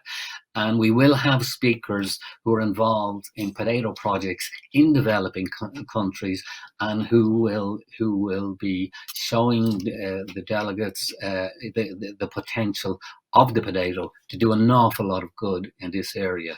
The president of the World Potato Congress will actually be delivering a presentation on this entitled the Dublin Declaration, where they hope to tee up public-private partnerships who can work together to help these developing communities in developing countries, and to show how that can be done. Next, please. If you come to the World Potato Congress in Ireland, all the industry's doors will be opened. It will be access all areas. Ireland's leading fresh market potato producers and processing companies for the week of the Congress will have their doors open for the delegates to the Congress, and their tours arranged to our national research centres as well, and other historical venues for like castles, distilleries, Belfast Titanic Museum, and so on. And we'll be winding down the week with an Irish Food Board's national food festival known as the Bloom Festival in Ireland. So there'll be a lot to see in terms of the latest production methods and the latest marketing methods of the potato in Ireland. Next, please. Of course, we all know we have been, many of us, under lockdown virtually for the best part of 2 years. So we have a lot of catching up to do, and we'll be sure to assure you that we have, as well as a strong business program, we have a really strong social program. We have golf tournament. We will have a fun run for delegates who are attending the Congress. We'll have a storehouse evening in the Guinness Storehouse. Next slide, please. Yes, so in summary, we will have a really strong business program and a strong social program. So if you are a potato producer, a wholesaler, a trader, packer, processor, retailer, importer, exporter, or scientist, or agronomist, or you service the potato industry in any way, then this World Potato Congress is for you. Come to Dublin and invest in the exchange of knowledge and global collaboration that will take place. You can't afford not to be there. And last slide, please, I think. Yes, again, good things come to those who wait, and some of us have been waiting for the best part of 2 years to enjoy a good pint of Guinness in good surroundings, and we look forward to welcoming many people from the global potato community from around the world to Dublin in May in 2022. So I would now like to hand you over to my colleague Berta from Europatat. Thank you. Yes, thank you very much, Liam, and good afternoon, everyone. Thank you very much, Potato Poland, for the invitation. I'm really pleased to present you the next Europatat Congress, which will also take place in Dublin. Next slide, please. So first of all, who are we? So Europatat, for those who doesn't know us yet, we are an international non-profit association established in 1952, and we gather national associations and also companies active in the trade of seed, ware, and early potatoes within Europe. We are a member-driven association. We are based in Brussels, right close to the European institutions, and we presently incorporate the national associations of the biggest potato trade partners in the EU, as well as individual companies involved in the potato trade. You can see that the numbers. In the case of Poland, we are very proud of the work of our Polish members, which is reflected in the organization on this wonderful event, and in the fact that the Polish market is getting more and more organized. Next slide, please. In order to create a meeting for all potato professionals on the edge of a new potato season, Europatat organizes in its Congress every other year in Brussels, the capital of Europe, and every other year in a different European location. And this rotation enables all potato traders to host the Congress in their countries, which allows also them to present the activities of Europatat to the national potato chain and authorities. Of course, we always combine internal technical meetings with public conferences and, of course, networking opportunities for all participants. That's why I'm including here this picture, so you have an idea of what the Congress is about. In 2022, Europatat is celebrating its 70th anniversary. And to mark this important event, we are glad to invite you all to Dublin for the Europatat Congress 2022. Next slide, please. The special edition of the Europatat Congress 2022 will kick off with a networking reception on Sunday, the 29th of May, and will follow with our internal commission meetings and General Assembly on Monday, the 30th of May. The Europatat Congress will take place right before the official opening of the World Potato Congress, of which you just hear from Liam, and in the same venue. So it's the exceptional atmosphere of the Royal Dublin Society, which is located in the heart of Dublin. Registrations for both the Europatat Congress and the World Potato Congress are now open. For the Europatat Congress, you will be able to register. When registering for the World Potato Congress, you need to indicate that you're also attending the Europatat's event. If I don't remember, if I'm not wrong, Liam, the 31st of January is the last day for enjoying the early bird fee for registering for the World Potato Congress. So I very much invite you all to register now to enjoy the promotion that we are offering you. Next slide, please. We also offer a sponsorship package for the Europatat Congress. By becoming a sponsor of our Congress, you can promote your company or organization to the Europatat's extensive network of industry leaders, decision makers, and also show that you share the voice of the sector. You can contact me to discover more about the Congress sponsorship and the fees. And then next and final slide from my side, and I think Liam's too, is just to thank you again for your attention, and I hope also to seeing you all in Dublin. Thank you. Thank you, Berta. And I also too would like to thank the organisers for the opportunity to promote. Thank you.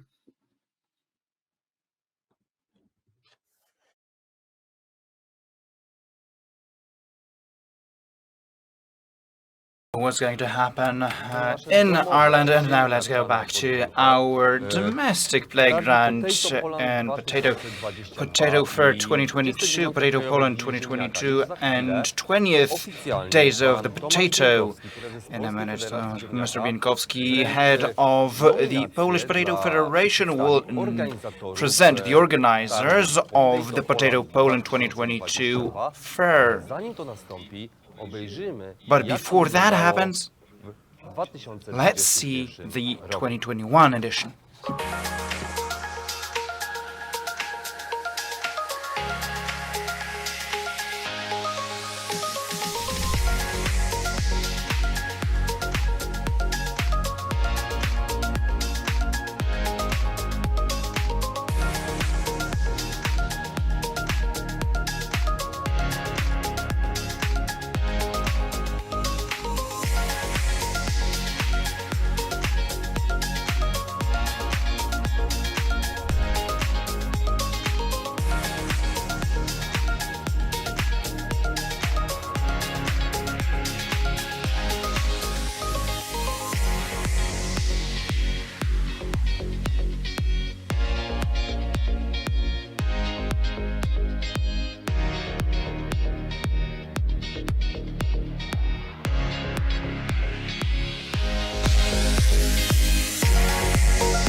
Welcome, ladies and gentlemen, once again from the Potato Poland Congress 2022.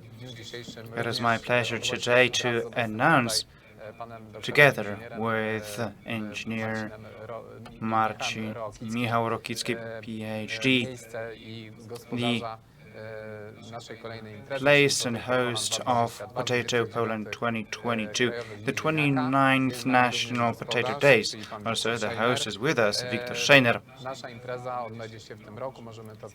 This event will take place, which can be officially confirmed after a consultation with the Ministry of Agriculture and Rural Development, the National Research Institute for Plant Protection, and the Polish Potato Federation, that the event will take place in the Greater Poland Voivodeship Wielkopolskie, Chodzież, Buzyń, Krosna. And the host, Mr. Wiktor Scheiner and his farming estate. Now, let me hand over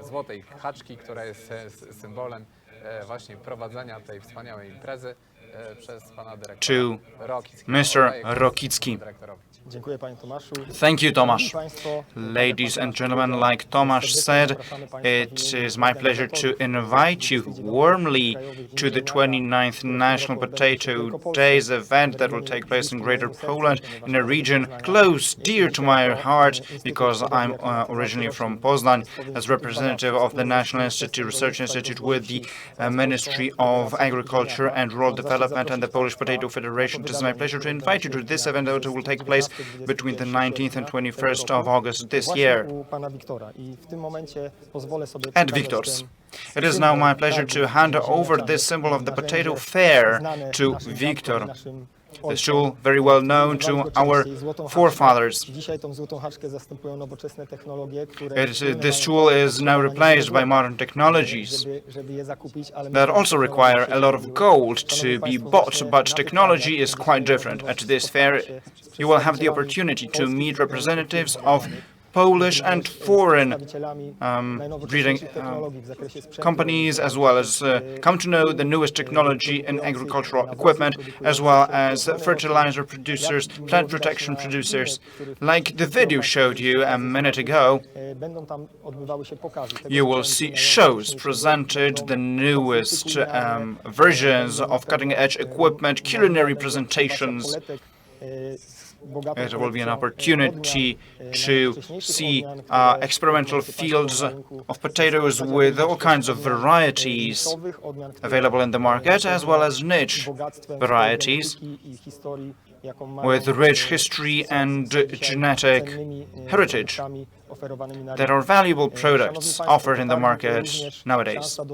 This fair is also an opportunity to meet with the scientific world, to meet representatives of my institute, scientists, researchers who are happy to share their knowledge and experience in terms of the newest research in potato resistance to pathogens, changing weather conditions, as well as agrotechnology. So it's a great opportunity to take part in. I kindly invite you to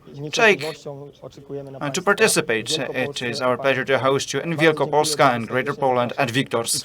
Thank you very much, and let me hand over to the host of this event.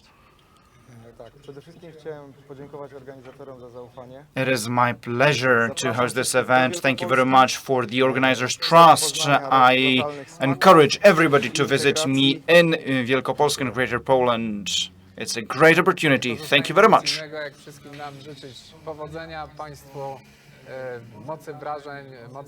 Congratulations and have a good time at the fair.